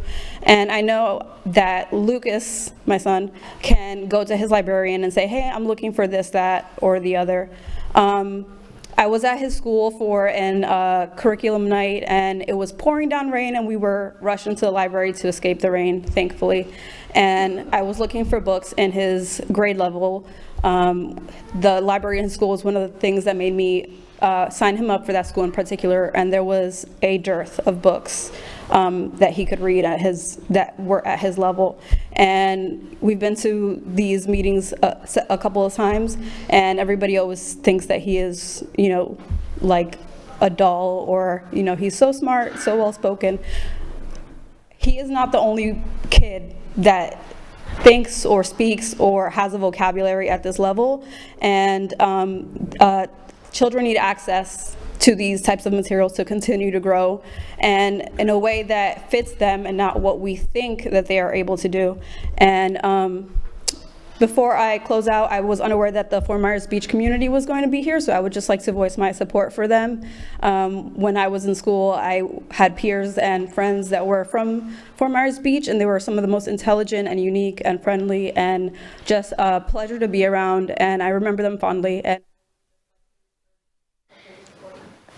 Mr. Chairman, that concludes the public comment for this portion of the agenda. If your name has not been called, it will be called during the public hearing when we review the Guardian policy. Thank you. Next is the approval of action items.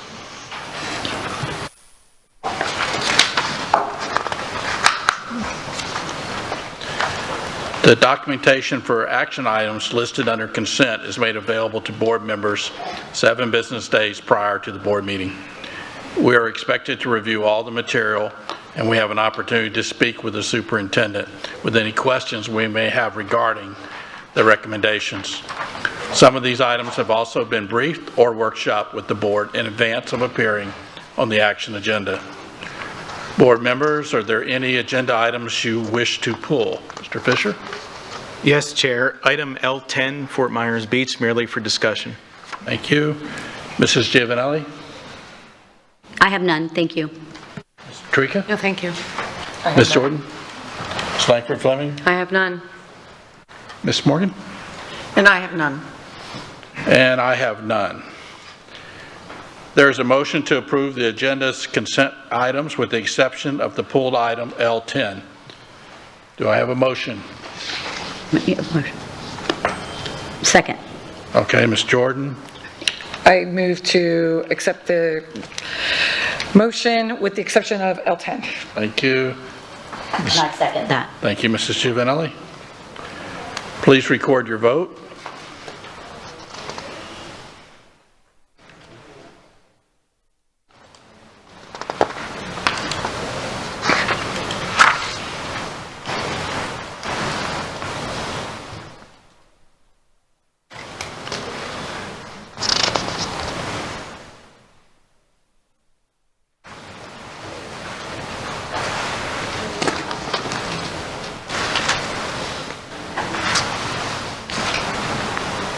Morgan, did you? I did vote. Okay.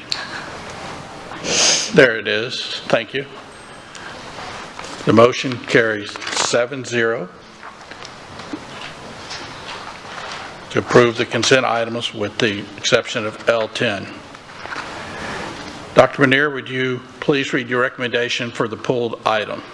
Mr. Chair, members of the board, public, L10 is for the approval for the superintendent to provide total project cost information for the restoration of Fort Myers Beach Elementary School and the interlocal agreement with the town of Fort Myers Beach. The effective date of this agreement shall be the date on which the latter of the school board or town executes this agreement and delivers a copy to the other party. Parties agree that this ILA, including all of its terms, covenants, conditions, and restrictions, shall continue in force and effect for a term of 4 years. The parties may extend the terms of the agreement by mutual written agreement. Approval authorizes the superintendent to execute all related documents. Is there a motion to adopt Dr. Benier's recommendation? Ms. Patrica?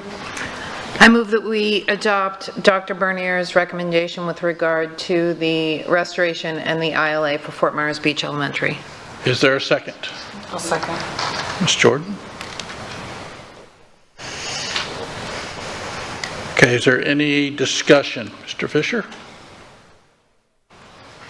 Thank you, Chair. I appreciate it. So I just wanted to pull this item for discussion merely as I felt it's one, I know we've talked about a lot, but one of big importance. I didn't feel that it should be something just in a consent item. I support a school on Fort Myers Beach, and I support reopening that all speed in fall. I do have some concerns about it, and I've talked through with the superintendent on this. I want to make sure, again, that we're making the best decision for the district. We as a district dropped the ball on Fort Myers Beach before the hurricane, and I want to make sure we keep an eye on it. I want to make sure that we're able to get enrollment up to a good spot. I have my concerns, but I'm putting the faith in the people of Fort Myers Beach of having the enrollment go up. I truly do hope that happens. I have a question for the superintendent, Chair, if I may ask through you. Yes. Mr. Superintendent, I want to ask just if you go through a little bit of what the school district would be doing in order to increase enrollment, if you could let the public know, please. I'd be happy to do that, sir. Thank you very much for the question. In the ILA, as well as in our ongoing discussions between you and me and members of the board, we have a responsibility to help Fort Myers Beach continue to grow. That would include redesigning some of the proximity plan regarding Fort Myers Beach Elementary, providing waivers as they did as the district had in the past related to Sanibel School and Pine Island. For those of you not comfortable or understanding fully what I mean by waivers, it's an opportunity for mainland students to then join the opportunity to join those island schools. Pine Island does draw students from the mainland as well as Sanibel. Up until this point, Fort Myers Beach has not really had that same opportunity. Additionally, I think it's important to work with the principal, the faculty, the SAC, and PTAs looking at potential attractors. I don't want to get into specifics because I really think it's what we would do in that first year is make some decisions about things like an entrepreneurial magnet, potentially the water school, but those agreements will have to be developed during the term of this ILA and during the term of the period of time that ILA provides us so that we can consistently find ways potentially to create attractors to the community. Another huge piece of this process is working hand in hand with the town of Fort Myers Beach to ensure that the community center is in proper condition and proper place to both afford opportunity for before and after school care. So those are just some of our plans moving forward. Thank you, Mr. Superintendent. Appreciate that. ILA, as I said, it's gone a little bit further in time than I would like, but I understand it's also a sign of good faith to community, and I do believe in the Fort Myers Beach community. So I just want to make sure, and my message to the board and to the public is make sure we keep an eye on this, and pretty much if we move to approve this now, that from days on after this, that we really make sure we're on the ball, and I'm asking the same thing of the community as well. I know they will, they have expressed that. I just want to make sure some of the issues they do bring up, again, as I said, you've been for the unimaginable. I can't imagine with that. You're a strong and resilient community, and I appreciate that. I just want to make sure some of the issues you have mentioned are issues that are prevalent throughout our entire county right now. So I just want to make sure we're keeping, when we're looking at Fort Myers Beach, we're also looking at resources for the rest of the county, including things like busing, because that's a significant issue around right now, which again, I know we have obviously the proximity plan coming forward. So those are my thoughts on it. I just wanted to let the board know, and I just felt it was appropriate for at least a brief discussion. So thank you. Any other discussion? Ms. Jordan? Thank you for bringing that up, Mr. Fisher. I believe we definitely need to have our eyes on this as well. And as far as the waivers are concerned, through the chair to Dr. Bernier, that would be waivers and own transportation, correct? We would not be providing transportation for the waivers, or would we? Currently, under our current proximity plan, that for elementary schools, we would not provide transportation. Transportation would be a requirement of the parent who would like to enter the Fort Myers Beach Elementary School who lived outside of its proximity zone. Thank you. I just want to make sure that was clear as well. And then the community center, if the community center is not ready at the same time,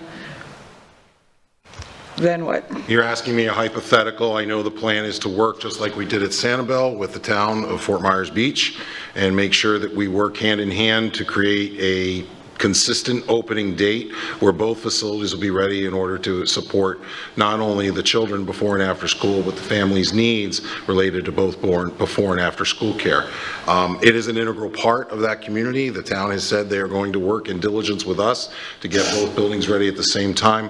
That's what we did with Sanibel. Once we had approval to move forward with the repairs at Sanibel, we worked very closely with that community, their town manager, and their operators of that particular facility to ensure the community center could open at the same time as the school.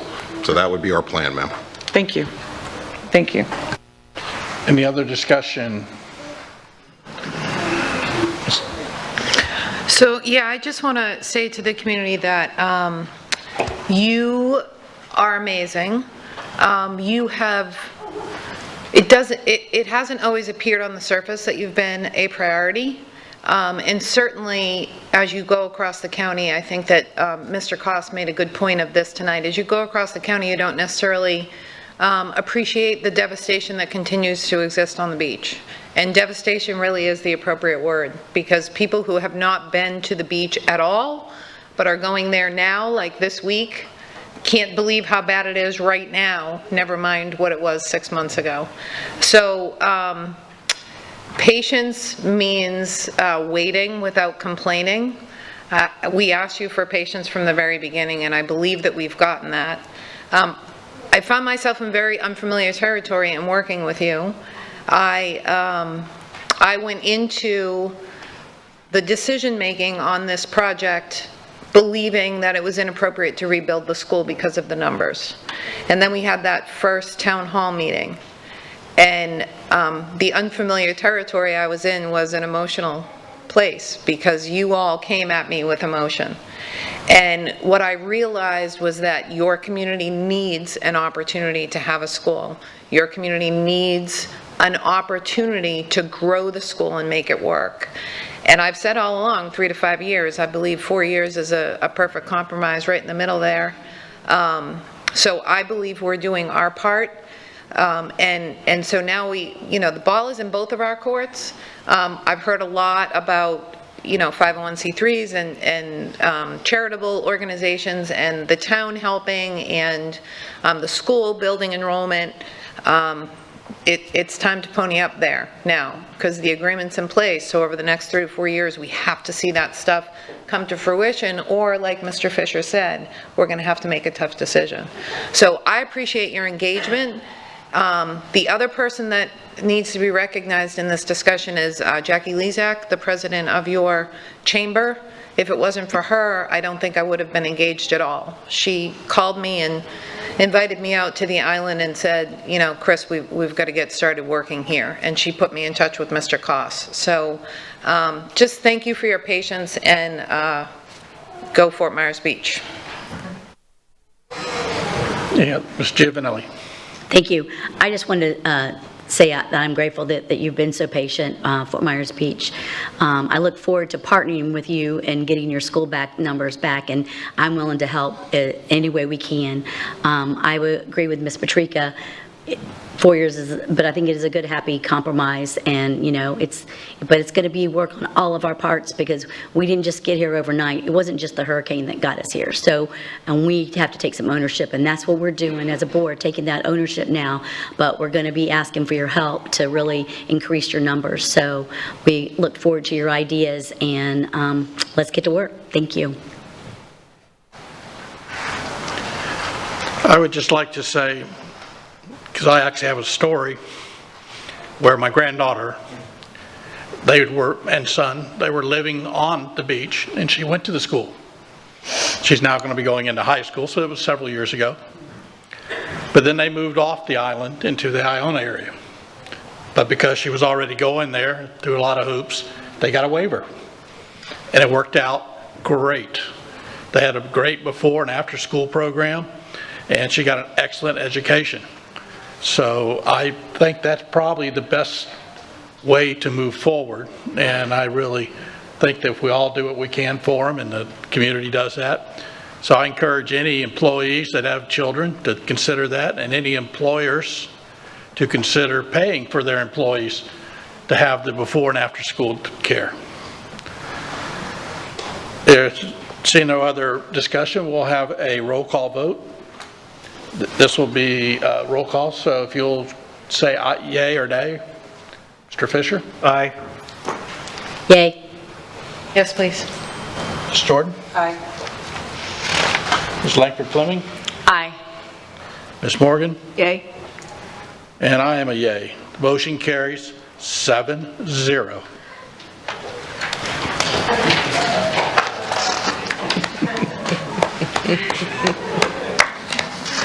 All right. We now have a public hearing. Dr. Bernier, would you please present your recommendation for this evening's public hearing? Yes, sir, members of the board. The recommendation in front of you is to approve the approval to adopt policy 3.112, Guardian Program, in compliance with the changes in related rules, regulation, and statutes, to adopt best practices and to promote transparency and accountability. The effective date of this adoption shall be May 10, 2023. Thank you. We will now recess the regular school board meeting and open the public hearing. The time is 7:55. As indicated, the public hearing this evening is to consider Dr. Bernier's recommendation as previously stated. At this time, the public will be invited to speak on this one item. The time for public comment is 3 minutes. Is there anyone in the audience? I know we have a few cards already that did not fill out a card. You're okay? Mr. Dupre-Bruno, do you want to call them up or just? There's 3 individuals, Mr. Chairman: Sharon McGill, David Montross, Melissa Thompson-Malby.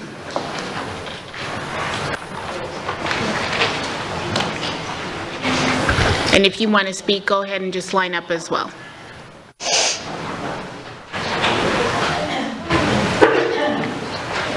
Mr. Chairman, if we can just get maybe a minute or so to allow the chamber to clear.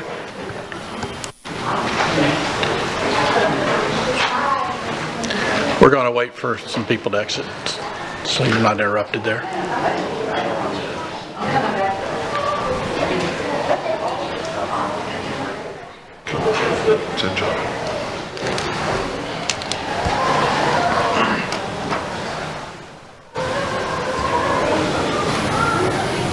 And then when the time goes on the screen, you can begin.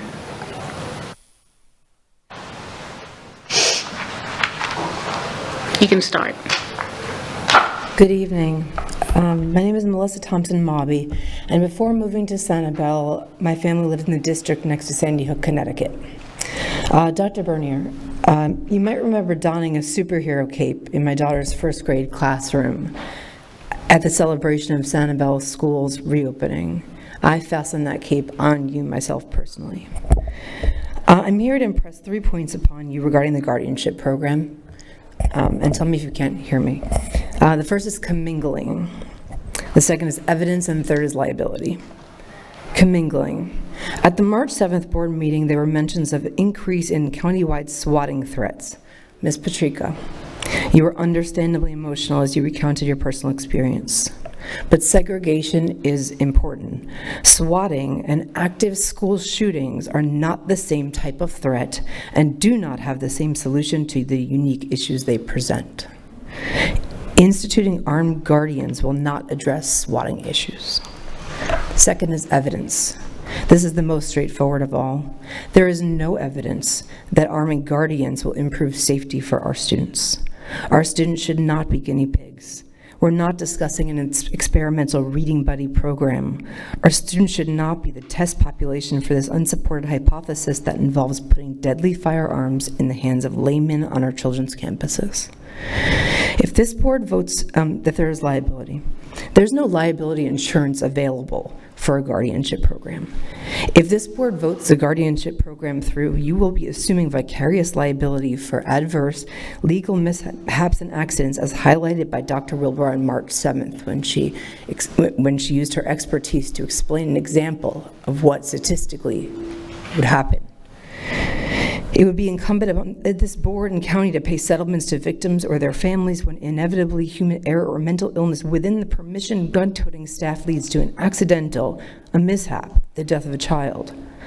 Earlier, a woman referenced the fiscal irresponsibility of losing $2 million for an extra year of the Fort Myers Beach program, and liability for a child's accidental death would make $2 million loss a tear in a salted sea of fiscal burden. These legal actions would also bear each of your names as defendants, forever written into law and history as preventable tragedies. Dr. Bernier, we made you an honorary superhero to the Sanibel School when it reopened, an honor that was bestowed but ultimately must be earned. I ask you and the other distinguished members of this board to think if you want to be the heroes of our children or if you want to be the trailblazer of an uncharted, potentially lethal program that will write your legacies as part of the group who instituted one of the most careless. Thank you, ma'am. Next speaker, please.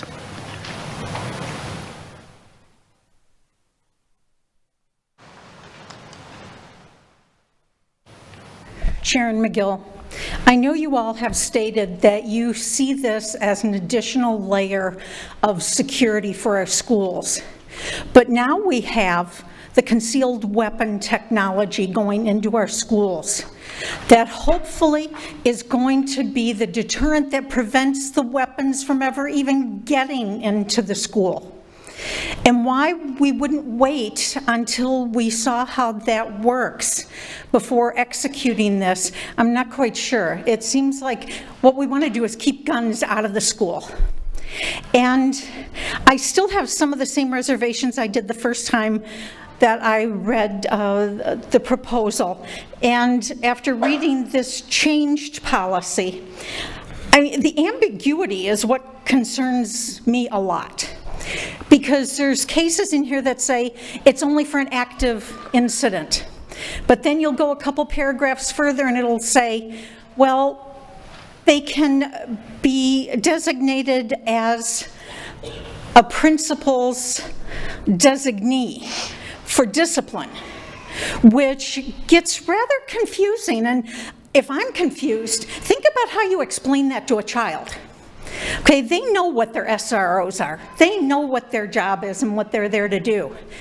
But now you've got additional armed personnel in the school that can do some things but can't do other things. Maybe they can discipline if the principal says they can discipline. I think if you're going down that road, guardians should not be able to be designated as a designee of the administration. There has to be some delineation, especially so the students can understand what the responsibilities are and what they can do and what they can't do. Or could it change on a monthly basis based on that situation? So I think that's something to really consider. How is this whole program going to be presented to the kids in the schools where it's going to take place? And how are they going to know exactly what the situation is? I mean, discipline is a tough enough situation as it is, without adding this new layer of maybe they can discipline, maybe they can't, they're wearing a gun, what's going on, you know, and are the children going to have orientations once these people come into the schools with guns, which they deserve to have, they deserve to know. And that's going to be really hard for the younger children especially, you know, that they've got these other people. And there are just a lot of ambiguous things in this policy that I just wish you would go back and really review it again. Thank you.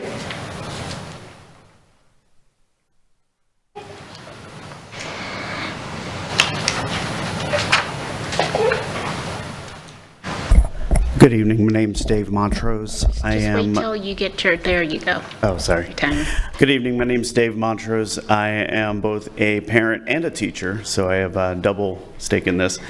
I have concerns. Staff received an email a couple weeks ago from Chief Newland with a link to a survey. I was thinking, good, you can get feedback, but it was actually seeking those who might be interested in participating in this program. Staff was never asked about whether or not we think we should do it. Parents were never asked about whether or not we think we should do it. So that at the beginning was a concern for me. Second, the lack of specificity. You know, we're basically just relying on, okay, we'll just let the sheriff's office handle the training. Well, what does that mean? What guidelines are we setting? Are we just going to say, okay, the sheriff can do it? Average law enforcement agency, a rookie cop have about 168 hours of basic firearm training. How much are the guardians getting? Are they going to be at the same level? Also concerns about having more guns on campus. Kids are very aware. They know who has the guns. They know where they are. People aren't always that careful with them. There have been incidents where there was a teacher actually doing a backflip and had a gun in her pocket and it fell out while doing it. Not in this district, but. So some of the things that we do know, there's a lot of unknowns here, but what we do know, when you look at the actual shootings that have taken place, the shooters either were students at the school or had previously gone to school. They knew the procedures. They knew where to go, how to have an effect. They knew who to target. Never has there been a school shooting in which the shooter busted through a locked door.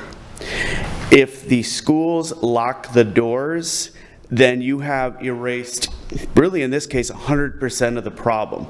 We don't need to put more guns, especially with such an unknown.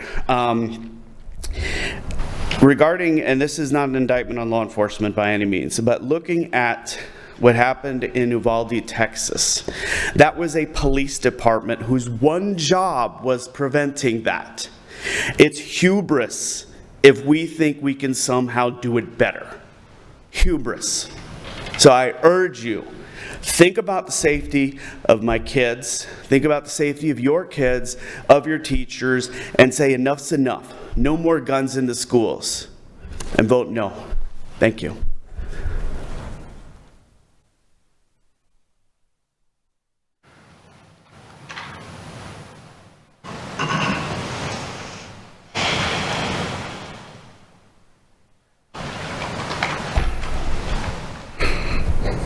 Robert Daniels. Do you remember where you were on 9/11/2001? We all do. It's burned into our minds. I was in 7th grade a few years earlier when Columbine was on the TV. That's burned into my mind just as deeply. I'm gonna guess some of you remember where you were when you heard about Columbine for the first time. Now, has anyone here heard about Pearl Middle School in Mississippi? I'm going to wager money no one has, because the shooting at Pearl Middle School never happened. That's because the shooter, whose manifesto said that they were on their way to Pearl Middle School, was stopped in the parking lot of Pearl High School after they killed 2 people and injured 7 others. They were not stopped by law enforcement. They were stopped by Assistant Principal Joel Myrick, who used his car to deactivate, crash, if you will, the shooter's car, and then he used his personal handgun that had been in his glove box to hold the shooter at gunpoint till police arrived. Every single school shooting ends in one of a couple ways. The shooter self-terminates, or they're stopped by a good guy with a gun. Don't let anyone dissuade you from this Guardian program. You're putting more guns into the school because there's going to be more good guys with guns to stop that bad guy. It's the only point where it stops. It's the only thing that stops the death. I don't have to point to all the recent examples since the last time we were here discussing this. If you watch the body cam footage from the police officers going in, they're walking past children who were caught broadside in how fast those shootings were happening. You see the bodies of staff who died as human shields, simply to delay the inevitable a few more seconds. So if you're going to expect staff and teachers, and I've said this before, to be martyrs in behalf of the children, give them the chance to be defenders of the children. While I understand why the Guardian program is restricted to non-classroom personnel, I'm not afraid of guns. And I have had the unfortunate situation to have way more pointed at me in my lifetime than I ever thought I would for somebody who has stayed out of trouble their entire life. The use of biometric safes that only release when lockdown codes are initiated can keep those guns well away from any children that might find them. Administrators don't have to carry guns on their person to be rapidly responding. We all know what it's like to keep a gun in the house. You keep it in a safe. You keep the ammo locked up. You keep it safe from your own children. Are we not at least as competent enough to do that in our workplaces? Where again, when the attack happens, those metal detectors aren't going to stop anyone. Once they get past the perimeter, they're in there. And somebody has to stop them.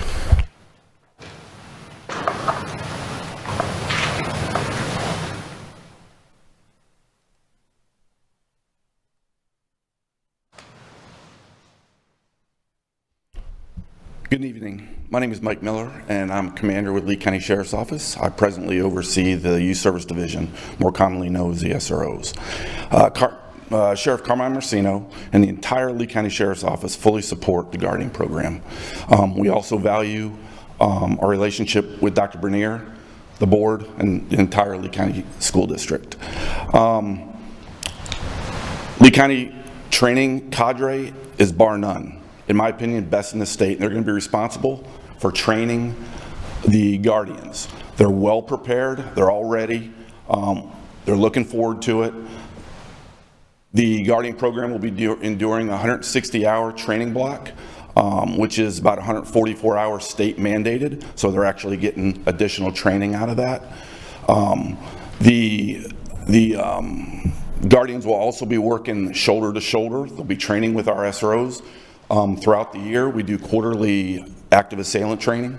They'll be working with us and they'll be receiving that training as well, so that's another layer of training. Once they're trained and they're placed in the schools, they'll be well ready to safeguard any school and react to an active assailant. Out of the 67 counties in the state of Florida, 46 of them have Guardian programs. It's not a brand new program, but it is new to us. And we at the Sheriff's Office and Sheriff Carmine Marcino want to make sure we offer the best training that we can offer, that money can buy. Thank you. That concludes public comment. Thank you.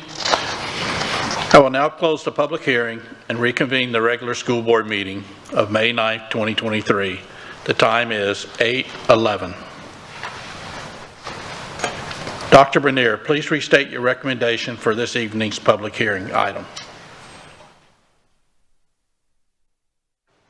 Mr. Chairman, members of the board, the item is to approve to adopt policy 3.112, the Guardian program, in compliance with the changes in related rules, regulations, and statutes, to adopt best practices and to promote transparency and accountability. The effective date of this adoption shall be May 10, 2023. You have heard the superintendent's recommendation that the board approve to adopt policy 3.112, Guardian program, in compliance with the changes in related rules, regulations, and statutes, to adopt best practices and to promote transparency and accountability. The effective date of this adoption shall be May 10th, 2023. Board members, is there a motion to approve? Mr. Fisher? Motion to approve and adopt policy 3.112, the Guardian program. Okay. I second that. Thank you. Giovanelli? Is there any discussion? Stephen Alley? I appreciate, I don't know if was he Sergeant Miller? Remember? Commander Miller, thank you. A little higher. For coming, but I fully support this tonight. I have every confidence in the training and every confidence in our Sheriff Carmine Marcino that the training will be ongoing and that our guardians will have the best training that Lee County can provide. I have confidence in everything that the sheriff does, and I really appreciate that Commander Miller came up and spoke, because I think that was really important, because I know that the training that they will receive will be will keep our children as safe as possible. I mean, there's always no guarantee, but every added measure that we can do to keeping our kids safe and for them to have confidence and feel safe in schools, this will help add to that, because it's really important that they feel safe for them to continue learning. So I support that this evening. Thank you very much. Any other discussion? Mrs. Morgan? So I am going to support this, but I do have concerns about things like the infrastructure we're putting in and the Guardian program, making us complacent about our responsibilities to increase student and staff feelings of security inside the doors. But I'll be saving that for my board member comment, since it's really not specific to the Guardian program. But I wanted it to be clear that I have reservations about security overall when I vote for the Guardian program. Thank you. Thank you. Any other comments? Mr. Jordan. Thank you. And if I may, these are community questions that came to me, and I don't think, I'm pretty sure everybody knows how I feel about the Guardian program. It does worry me. I don't know if, I understand that it's going to take place. So, and I know that our staff has worked extra hard to make sure that they're working with other districts, to make sure that we are doing everything in our power to make it, our processes and the protocols that will come after this policy, to make sure that they're strong. But if I may, through the chair, to the superintendent and legal, ask these questions. Thank you. Okay, so what people are wanting to know is, where does the liability and the accountability with the people who are chosen to be guardians if there are mishaps? Well, let's begin with just where accountability lies with a guardian. Guardians are employees of the school district under the policy you're adopting tonight. These are not people coming in from the outside. So the same accountability structures regarding any employee apply to the employees who then volunteer to become part of the Guardian program. So there's accountability for us, there's accountability for the sheriff's office and their training, and there's accountability to the individual to ensure that they follow the proper training and procedures, that they are trained in that more than 100 hours. I'm sorry the commander didn't go further into it, but they are held to the same psychological background testings and other things, as well as countless hours of firearm training and a requirement to actually pass at a higher rate than a school deputy as it currently stands in the law. I know our deputies and our officers here gathered with us tonight are amazing professional law enforcement officers, and we are proud and glad to have them in our schools for being our great first responders. But accountability for our employees lies in the accountability structure for all employees. As to liability, I will defer to our attorney, because you begin to get into an area of legality that I feel she would be better explaining. So liability meaning who's responsible if something goes wrong. So the truth of the matter is, the district faces liability every single day. There's all kinds of things that can go wrong. The best thing that we can do to avoid liability is to try to mitigate it, to reduce it as much as possible. And that's what has been attempted by working very, very closely with the sheriff's office. That's why the sheriff is increasing these training above what is statutorily required. That's why the training is going to be done at the academy itself. Part of the training will be done at the academy. The policy that has been drafted is very specific in terms of expectations and the processes and procedures that are relating to this, and there will be additional procedures that will support this particular policy. So that's all part of mitigating and reducing the risk and the liability. In addition, there are background checks, there are psychological testing and evaluation, there's drug testing.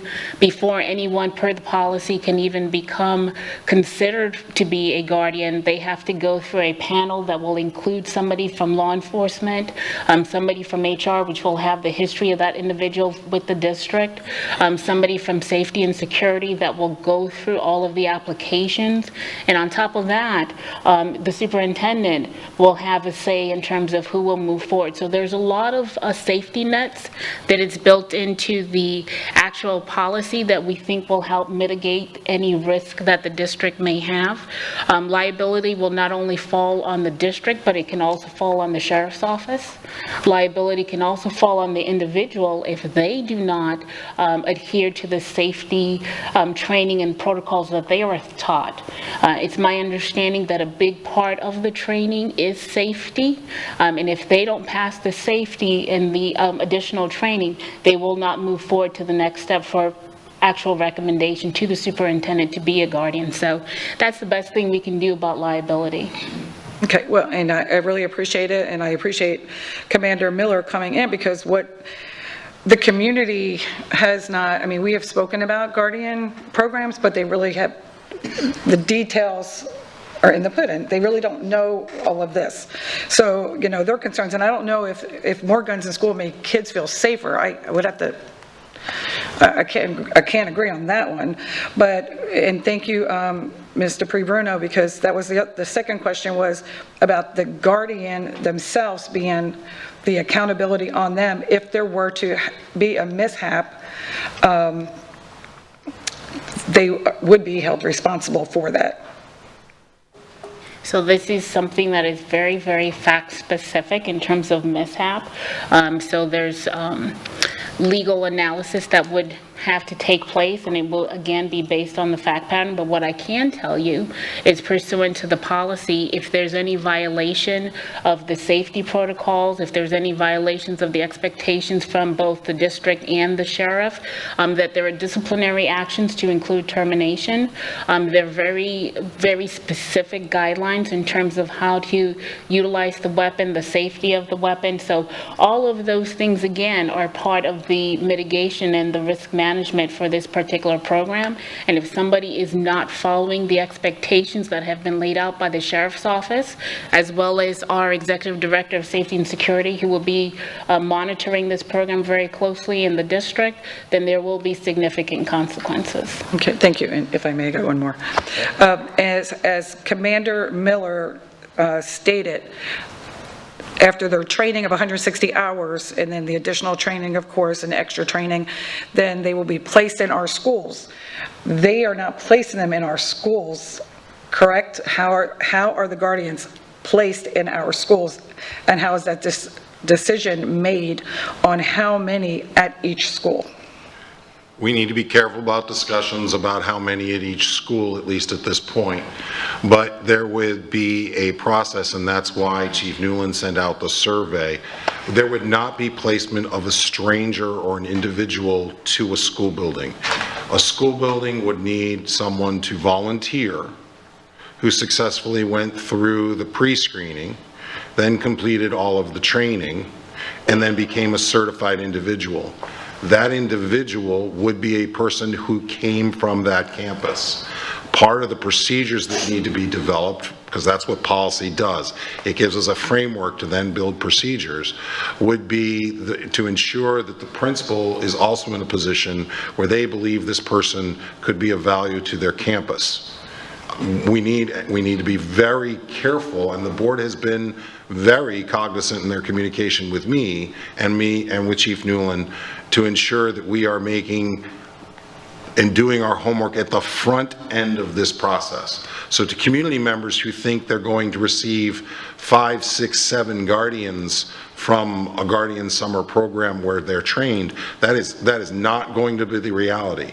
This program will start slow, it will start small, and we will start with a very small cohort of people. Exact numbers, I think we would want to talk more about in a shaded session, those types of things, because now we're talking about who has what particular position. I would also just share, because I heard something about kids feeling safe because there's more guns in schools. I don't believe anything in our policy or anything that we've presented in workshops or briefings has elaborated on that. What we've always talked about is this identified person who does not specifically, or he or she does not specifically teach a class, would be available to the SROs as a force multiplier in the case of an active shooter. Correct. I did not hear that in our meetings, but I thought I heard Ms. Giovanelli say that, made that comment, so that's where I was getting that from. So if I misunderstood that, I apologize. And I absolutely do not want to know how many, but I just think that the community is asking these questions, and we need to make sure that we are answering the questions. So I do thank you. And just to say we're not going to have 20 in Dunbar High School or 20 at Fort Myers, and like picking out certain schools, and this is why I was asking that question. So thank you for that. You're welcome. Yeah, that's something definitely would be taken up in shade. Mr. Fisher, and then Ms. Patrica. Thank you, Chair. I support this. I wish today's reality wasn't a reality, but unfortunately it is. So, like the superintendent said, this is a force multiplier. It's not the complete solution, but it's part of the puzzle that will help keep our kids safe. I have, as you all know, I have 3 young kids in Lee County schools here. So whatever I do to people's kids here affect mine, and I'll do whatever I can to keep my kids and everyone else's kids safe. I appreciate that Commander Miller came in here. I do know the sheriff has been very supportive. I do know that they're going to go above and beyond. We have great law enforcement in this area that knows exactly what they're doing. I appreciate we're going above the statutory guidelines. I want to, let the public, reinforce with the public, this is a voluntary program. There's no pressure for anyone to enter this. So they will enter it willingly if they want to. And it's also a very high burden for them to achieve to get through this. I want to make sure that is clear as well. So I want to thank the superintendent, Mr. Ramirez, Chief Newland, the sheriff, and the rest of law enforcement for really working hard on this and coming up with a solution. Thank you. Ms. Patrica. Yeah, so I've undergone an evolution in my thinking on this because there's been an evolution of support from law enforcement, and specifically law enforcement leaders. So when this program was first created by the legislature, our sheriff was very much against it. And I think somebody said something about using our children as guinea pigs. And I don't think that the sheriff at the time said we're not going to use our children as guinea pigs, but I think that the program was too new for us to embrace it. I point blank asked the chief in a telephone meeting recently whether law enforcement leaders throughout the county, not just the sheriff, but law enforcement leaders throughout the county, whether they support this policy, and it was an unequivocal yes. Who am I to question law enforcement experts? One of the issues that I have with pouring money into metal detection or, weapons detection technology is that guns don't come in schools through the front door. Typically, guns get into schools in different ways. So my confidence in safety is not increased remotely by the placement of a weapon detection system at the front door. There was a question from the public about a principal's designee. It's my understanding, Dr. Bernier, and correct me if I'm wrong, the portion of the policy that was being referenced was page 6 of 7, line 257-ish, where it talks about a guardian can be considered a principal's designee. It's my understanding, based on our first reading of this, that all that portion of the policy means is that if the person who's volunteering is currently in a position where they are engaging in student discipline, they are not stripped of those duties or those responsibilities because they are now a voluntary guardian. Is that? That is accurate. It really refers to very specific positions such as like a dean of students. Right. So a dean of students is responsible for enforcing our code of conduct on a campus. This guardian program would not preclude a dean of students from also being a guardian. Thank you, and I should have asked if I could go through the chair for that. And I think my final comment is staff, oh my gosh, the amount of work that you put into this policy, as I read this second draft, it literally includes, I think, everything that the board asked for, and I'm very grateful to you. So I obviously will be supporting this evening. Thank you. Thank you. Any other comments, Ms. Fleming? I mean, most everything has been stated already. I do support the Guardian program. I have 3 children of my own. So when I make any decisions on this board, those are the first 3 faces that I see regarding anything, even Fort Myers Beach School all the way to what we're discussing right now. Safety has always been, since I started on the campaign trail, my #1 priority with students, families, the children of Lee County in any aspect. I am grateful for our amazing SROs that are at every school. I am grateful that the Sheriff's Department is on board with this, and I am incredibly grateful for the hours, the endless hours that I know Chief Newland and his staff have dove into this head first and have listened to our concerns, have been able to come to the table with the things that were top of mind for us as a board. So regarding some of the comments made tonight during public comment, I appreciate everybody who's coming up here and expressing their opinion. We are in a listen up, speak up culture. We are trying to provide that for you. Because we may not agree on something does not mean we have not heard you. It also doesn't mean that there's not something maybe even further that you may not be aware of because of a shaded session or things like that. But I can assure you that this board is putting the students, the staff, and families of Lee County at the forefront of this. Thank you. I just have 3 real quick points. Number 1, there are 46 counties, or we will be the 46 counties, something along those lines, that have the Guardian program. There has never, to my knowledge, and I've tried to research, been any kind of accident. I have talked to several of the districts that have them, and they say they are as welcomed as the SROs are. So, because they're already employees there. So I have total confidence that the children are not going to be traumatized or anything by a guardian any more than they are the SROs. They're like their best friends at the door when they walk in. Secondly, I have total confidence in our sheriff's training. Not only will we be well trained, I'll go out on a limb and I'll say our guardians will probably be the best trained anywhere in the state. And you can see that by the extra hours they're getting right off the start and the ongoing training they're going to have.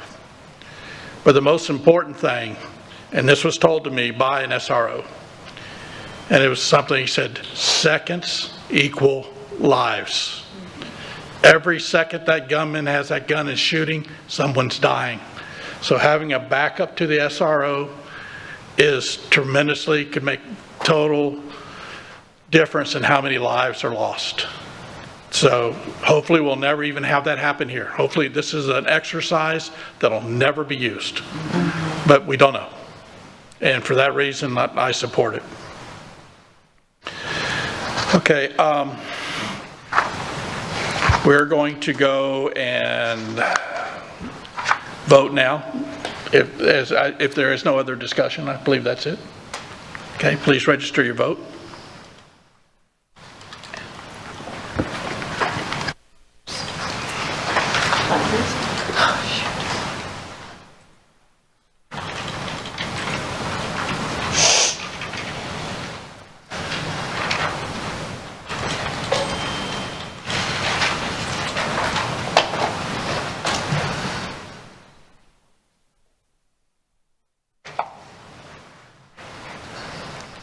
I always feel we should have some kind of like Jeopardy music while we're waiting for this.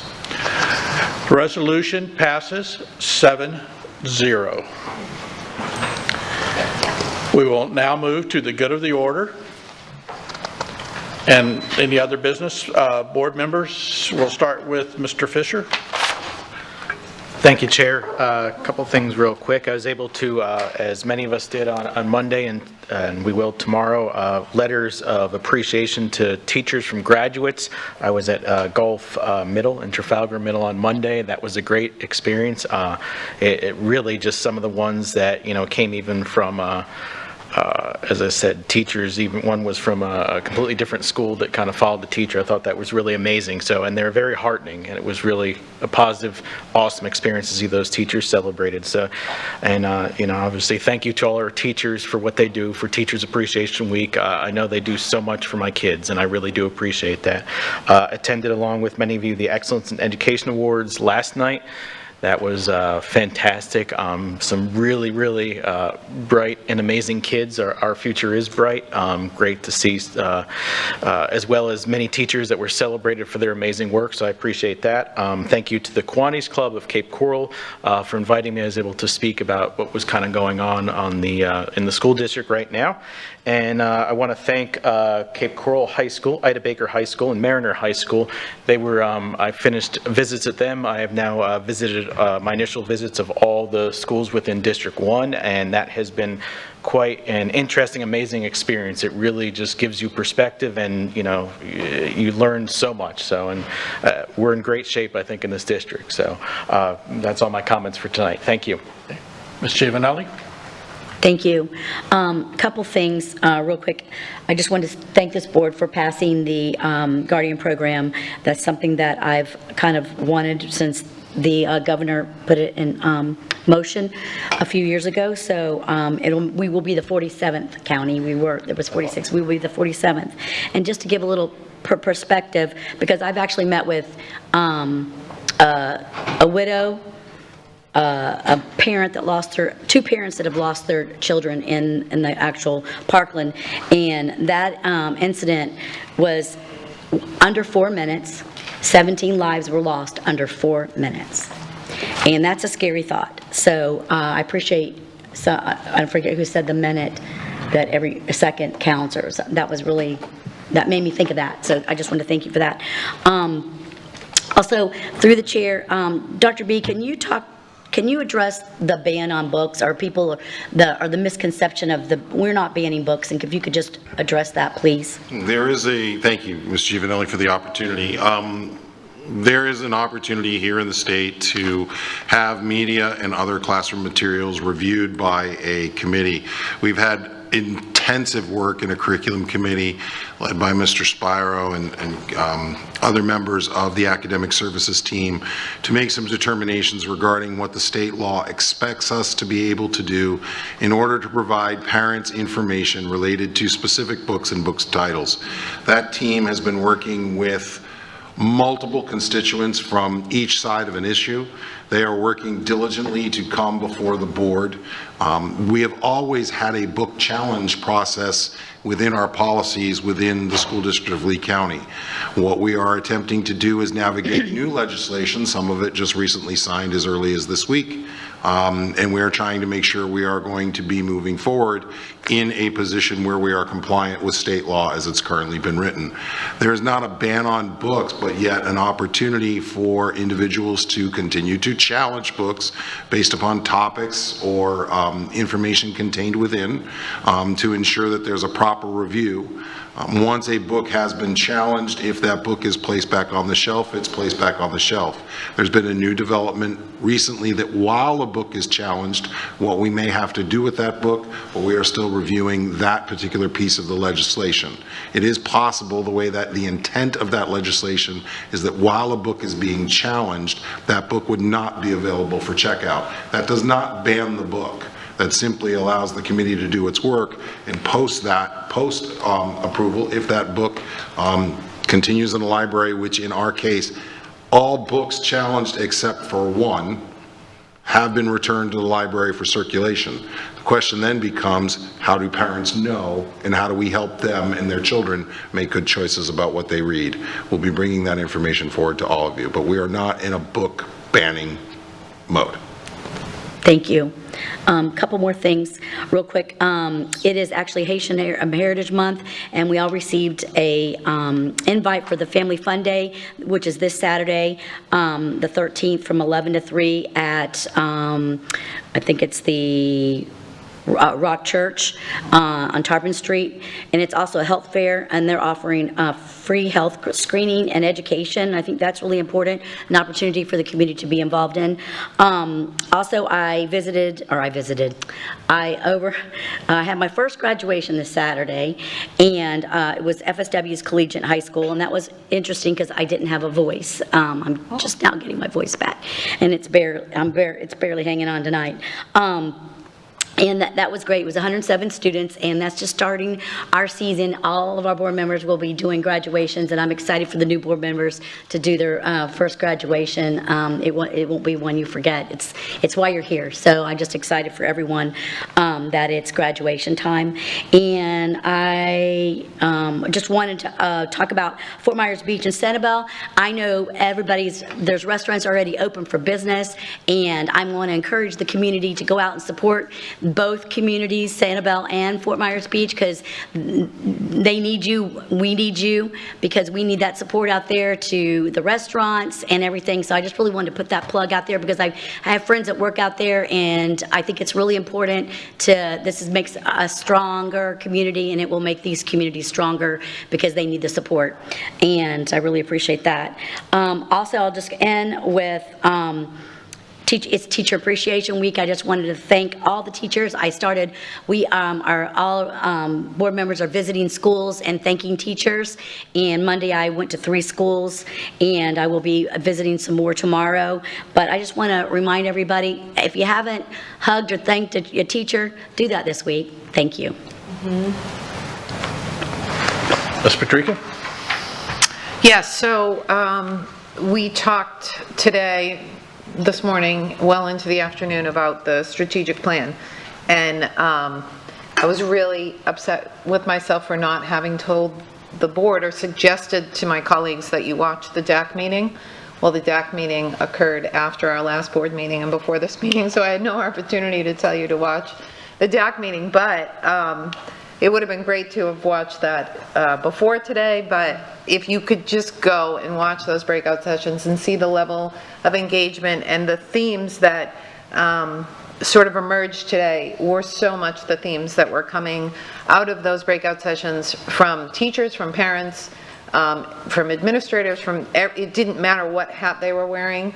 The themes were very, very similar and very much in line with what we discussed today as our own priorities. So that was great.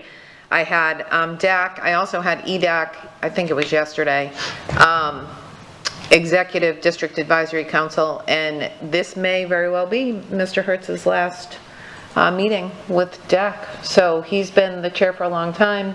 Mr. Hertz and I met when I was a DAC representative for Pinewoods Elementary School 120 years ago, and that was when I first met him. So he has served this district incredibly, incredibly well as a parent volunteer, and I will thank him profusely at our last DAC meeting, but I wanted you all to know as well how wonderful he's been. Tough day today. We made a couple of really tough decisions. I think that the Fort Myers Beach decision was really hard. And I think I think Mr. Fisher, you kind of talked about this isn't a fun decision to make, to put guardians into our schools. None of us want to be sitting here making that decision, but it's the reality of the world that we live in today. So I feel like we had to make that decision. There's nothing celebratory about rebuilding a school that was ruined by a hurricane. So I'm not sure that celebration is how I feel about Fort Myers Beach, as much as relief that we can finally take the next step. And I just want to say to my colleagues that as difficult as those decisions were, it's really been a pleasure to work in a professional environment, to come to compromise on some of these issues, and to be able to make the decisions and move forward with all of you. So those are my comments. Thank you. Thank you. Oh, wait a minute. I do have a question for the superintendent, if I may. Through the chair. Yes, definitely through the chair. If you could, not now, you don't have to answer this question right now, but in a board update, if you could please, I know that there is always an explanation as to why we place bus stops where we do, So one of the public commenters came in and asked about the Verdana. If you could have just a brief explanation as to why Verdana is where it is versus the other communities that have bus stops inside the gates. That's the first thing. And the second thing is, if you could, in our one-on-ones, please discuss with us the ESE student who came to the microphone today. I mean, I know you can't share a lot of personal details about that, but just help us to understand what is being done on your end for that. I don't need the answers tonight, but if you wouldn't mind. That's it. Thank you. Ms. Jordan. Is he going to answer? Oh. I have a whole page. What? I know this is the latest meeting you've ever had, so bear with me. Thank you, Ms. Patrica, because I was going to ask the same thing regarding the Cruz family, so I appreciate that. And Ms. Giovanelli, thank you for recognizing National Haitian American Month. And we know this is at the end of the year because there's so many things that we have to be grateful for, and seeing everything that has taken place with our kids. We had, in just 2 weeks alone, we had 37 Take Stock in Children graduation, with 4-year scholarships that we attended. Our SOS Support Our Students kickoff was just this past week, where we added 2 additional sites. So we have Lambs in Lehigh, we have Island Coast, and the other zone, and then we have Dunbar Community. So we have 3 different zones with these programs for our incoming 9th graders through 12th grade, getting them, keeping them off the streets in the summertime, keeping them active, participating in community, and actually receiving a stipend at the end. It's really an exciting program. So if you have a child that would like to be involved, we need more students actually this year. We normally have too many, now we need more. So that would be my one comment. We had the Red Ribbon Awards, where our own Miss Mary Fisher, they named an award after her, and several of our students received multiple awards, and that was through the Drug Free Coalition. Our high school musical awards, that was just phenomenal. All of our schools came together at the Barbara B. Mann. They showcased their talents. We have so many talented, accomplished students. You just can't speak enough about them. It was just beautiful to see all that, and to see how they all supported one another. Regardless if they won an award or not, they were there for each other and they supported each other. It was just really beautiful to see that.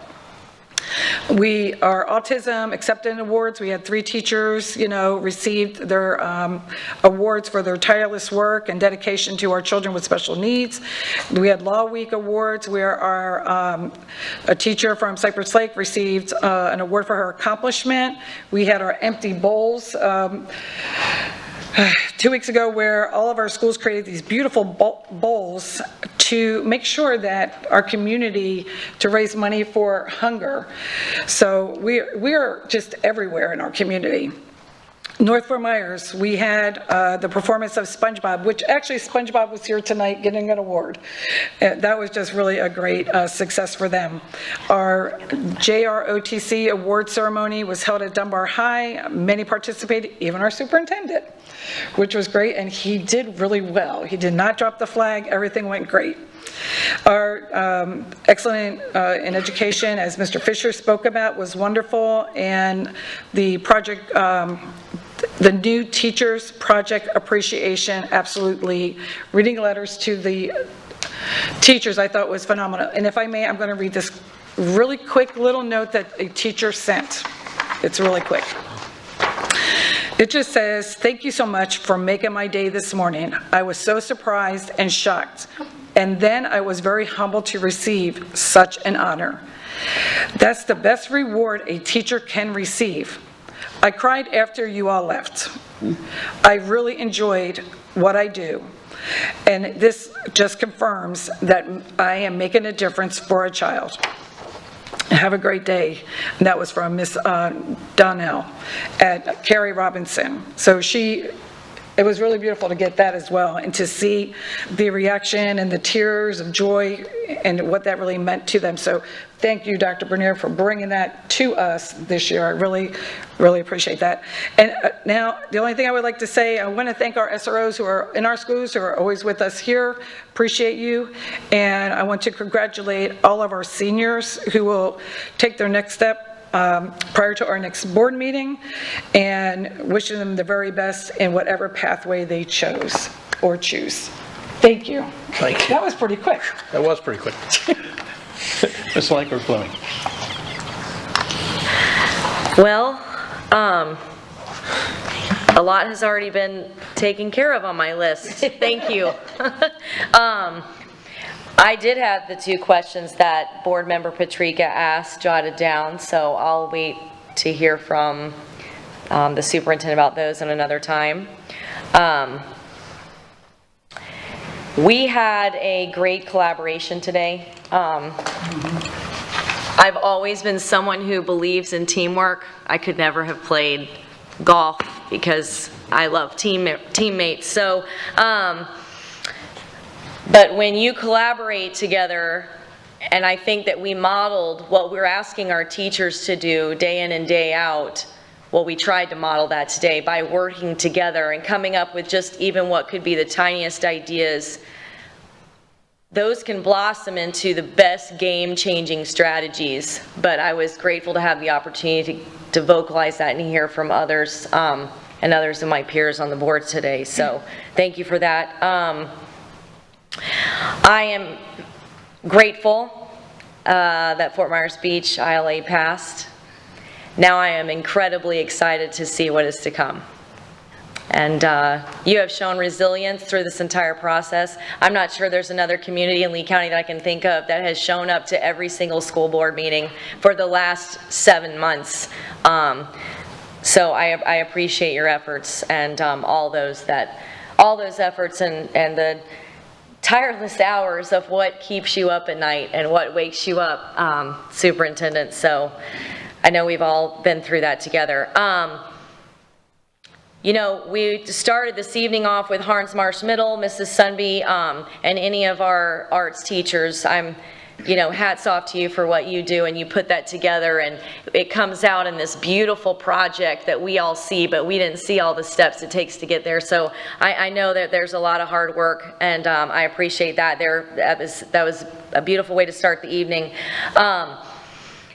Yes, I absolutely love the idea of the seniors writing letters, and as a former teacher, there is no award, no trophy, no apple, no plaque that can replace a child coming back to you and telling you what they took away from your classroom and will always keep in their hearts. I would like to, though, make a suggestion that if we continue to do this, and I hope we do, is that we are somehow going to be able to allow those seniors to be present during that reading. I mean, what a joy. Even if it's a board member reading and the student pops out of the door and there's going to be tears no matter what, but I think that would just be like an extra step or an extra bonus, so I just want to throw that out there. And I know I'm probably missing something, but we've had a long day, but I cannot go without saying thank you so much to all of the teachers in Lee County and what you do day in and day out. You're not forgotten, even in the summertime. Hang in there. You only have a few more weeks, and I am incredibly grateful for your hard work. That is all I have tonight. Thank you. Ms. Morgan. As you know, you get down to the end and there's not a lot to say. So. No, you promised there's something on safety here. I have two, now I'm left with two comments. The first is the EDAC meeting was last night. The committee agreed on recommendations that they're going to make to the board for follow-up and action in 2023. But I do want to share a comment that was made by the committee chair about the board's use of the phrase grandfathering in our proximity plan.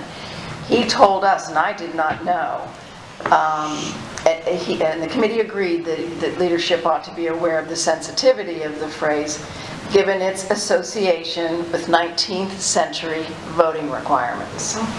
Only men who could offer evidence of a white grandfather were deemed eligible to vote in the 19th century.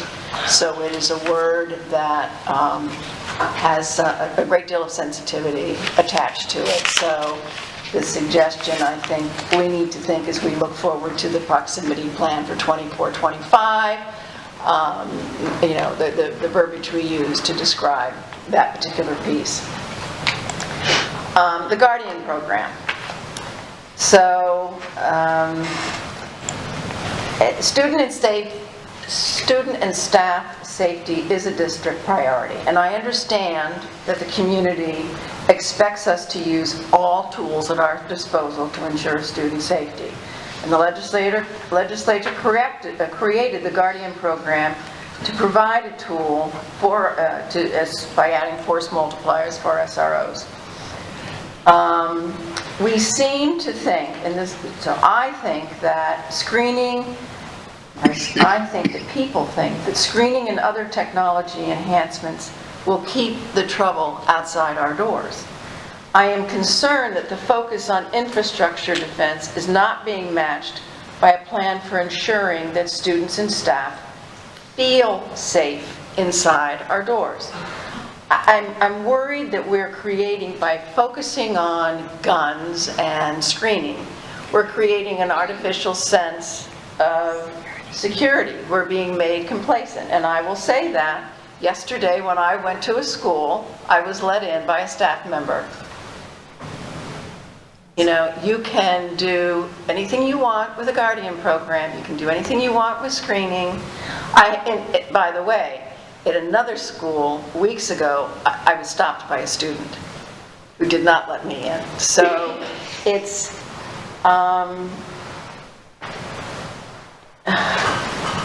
when things are let me move on to lockdowns. When a lockdown is activated, do we feel adequately prepared when it comes to our own protection? Are we confident that we and those around us have the training and agency to act in the self-defense of ourselves and others?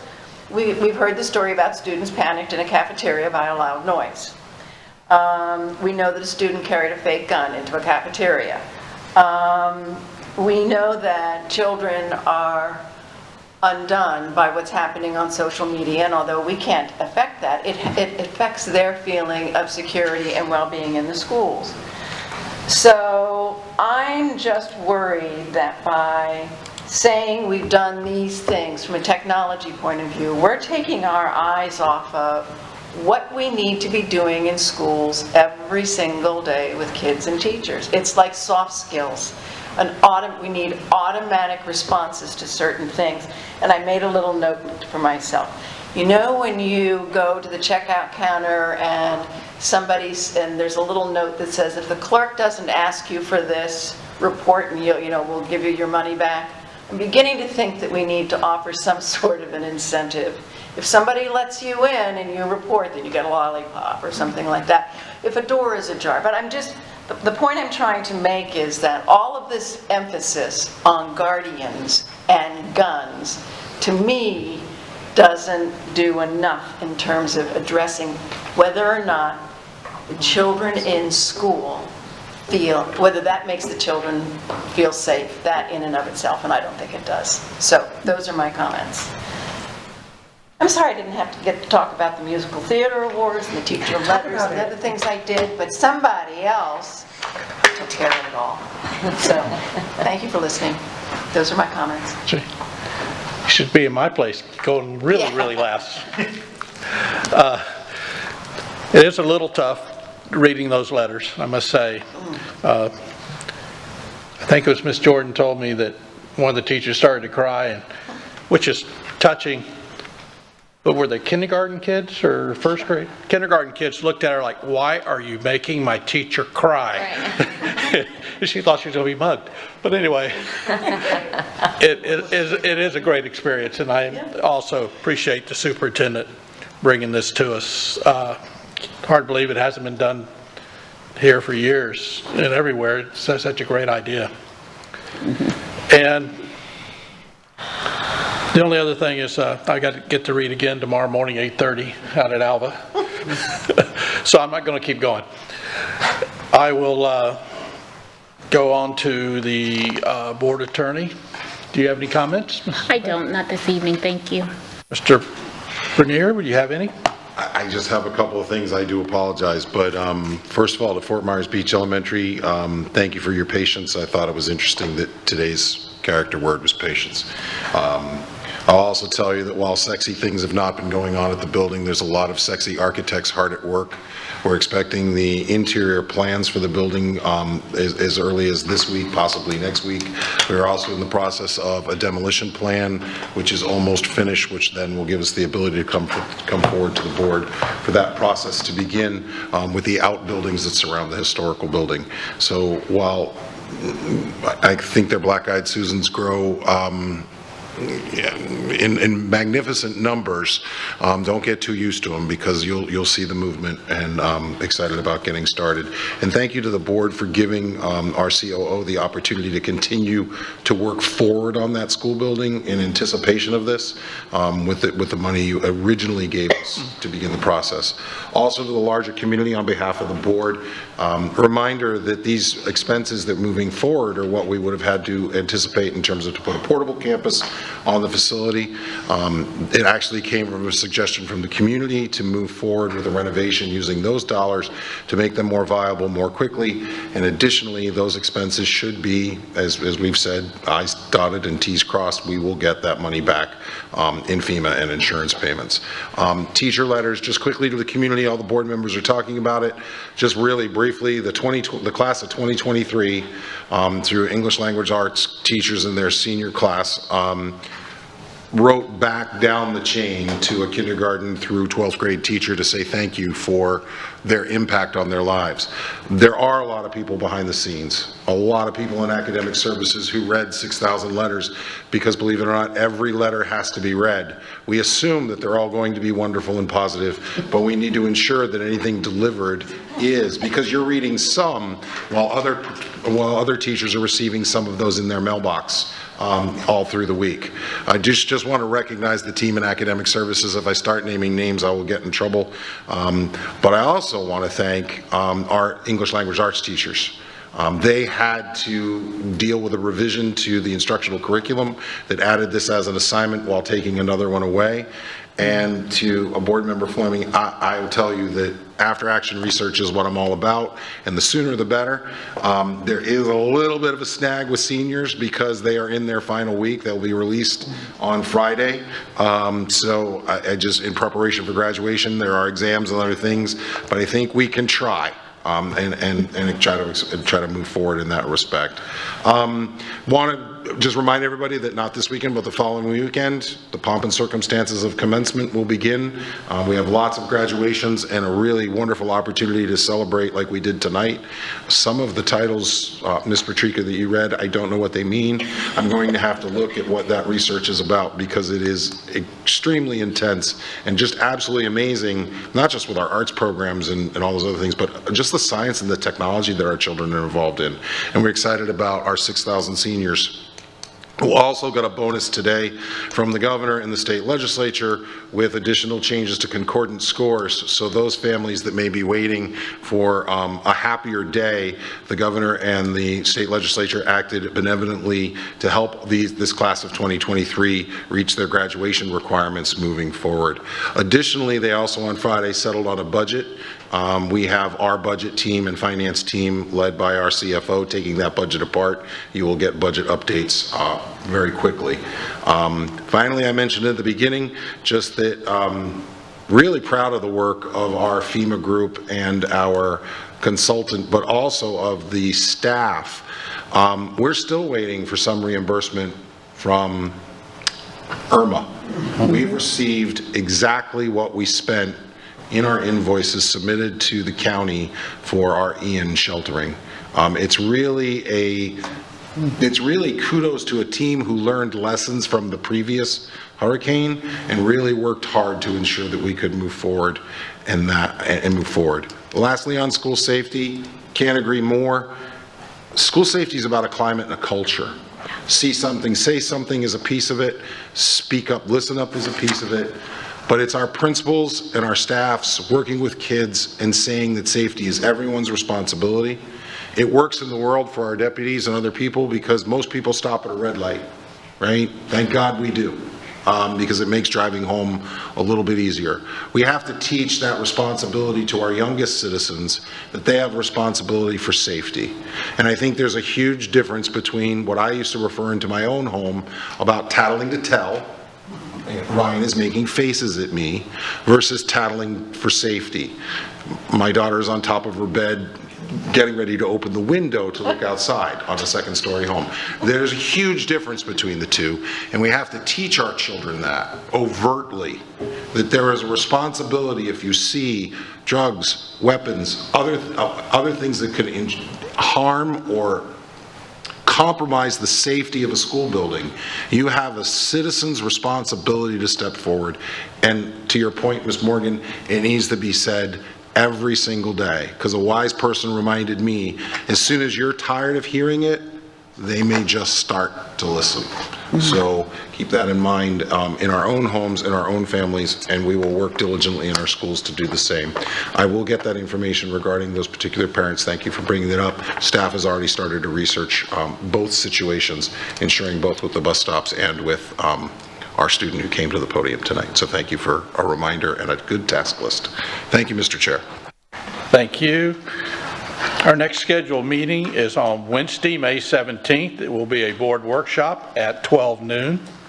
On Tuesday, May 23rd, there will be a board briefing at 1 p.m., followed by a board action meeting at 6 p.m. Seeing no other business, and seeing no objection, this meeting is adjourned. The time is 9:04.